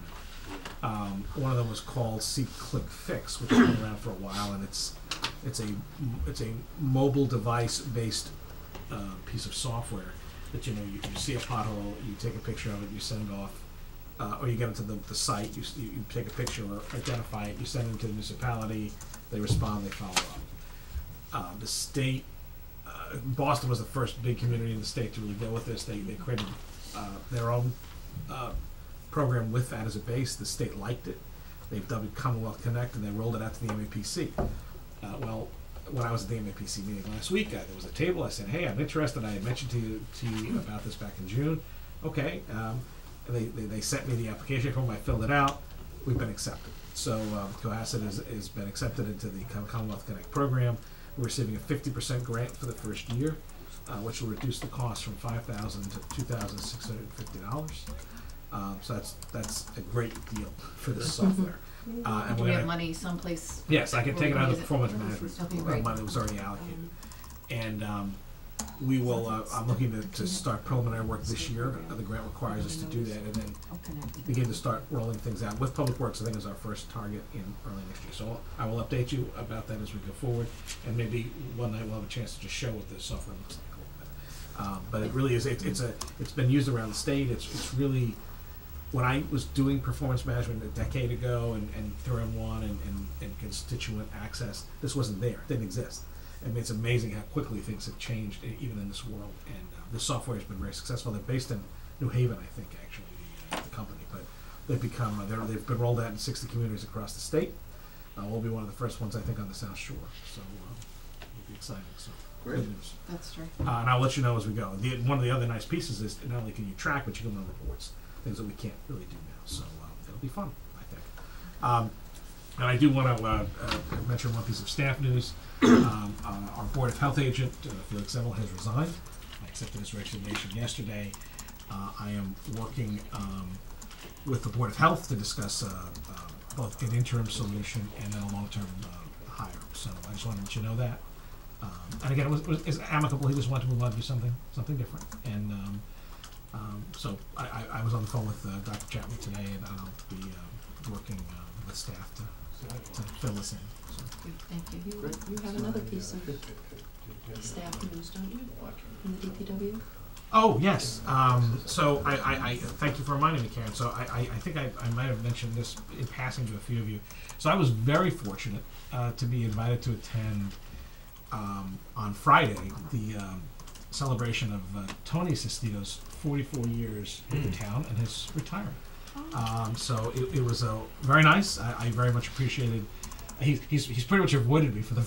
He said hello to me in the parking lot one day, but I thanked him. I invited him to special town meeting, and he didn't say no, because I said 44 years deserves a nice something. Yeah, yes. yeah. And I told him, I turned to his office and I said, well, he's all yours now. She goes, I may need to come to town hall now. I said, there's plenty to do if you want to come and volunteer. So it was really, it was a great pleasure to join with the highway crew up there on Friday. So it was nice. And So, we'll have something in our packet Friday for discussion next Tuesday, proclamation. yeah, so, but again, it was great. I mean, I really do think the Fountain of Youth, before all the talk about water, there's something in it, because people are working 44 years and he wants to keep working. I'm more power to him. So, Wow, that's more power to impressive. him. So, but it was great, and so that's good stuff. I Okay. mean, good for him, sad for us. So. Okay, Peter, Peter Vescadori, 12 Atlantic Lane. Just on the municipal software thing, I wish we had that, because I need to take a photo and send it to somebody of the damage that happened over the weekend to a small island. When you go up Pond Street, right at the corner of Atlantic Lane, there's a small island with the Veterans Memorial, and somebody hit the masonry, and it's in the street. Somebody clipped the wall, and it's fallen into the street. So, if you can, I'd take a picture of it and send it to you, Go ahead. but I'll do that. I'd rather use the software, but I'll do that. All right. Well, the software probably won't be running until January. It happened over the weekend. I have no idea how or who, but somebody got it, and May have the slipped. front of the wall is in the street. Could they have slipped driving in the rain and stuff? I don't know. Is that like near the railroad tracks? No, it's up the street. Up the street? okay, and unless a selectman has anything to say, I would like to call for a motion to adjourn. So moved. Second? All those in favor? Yeah. Aye. Chris,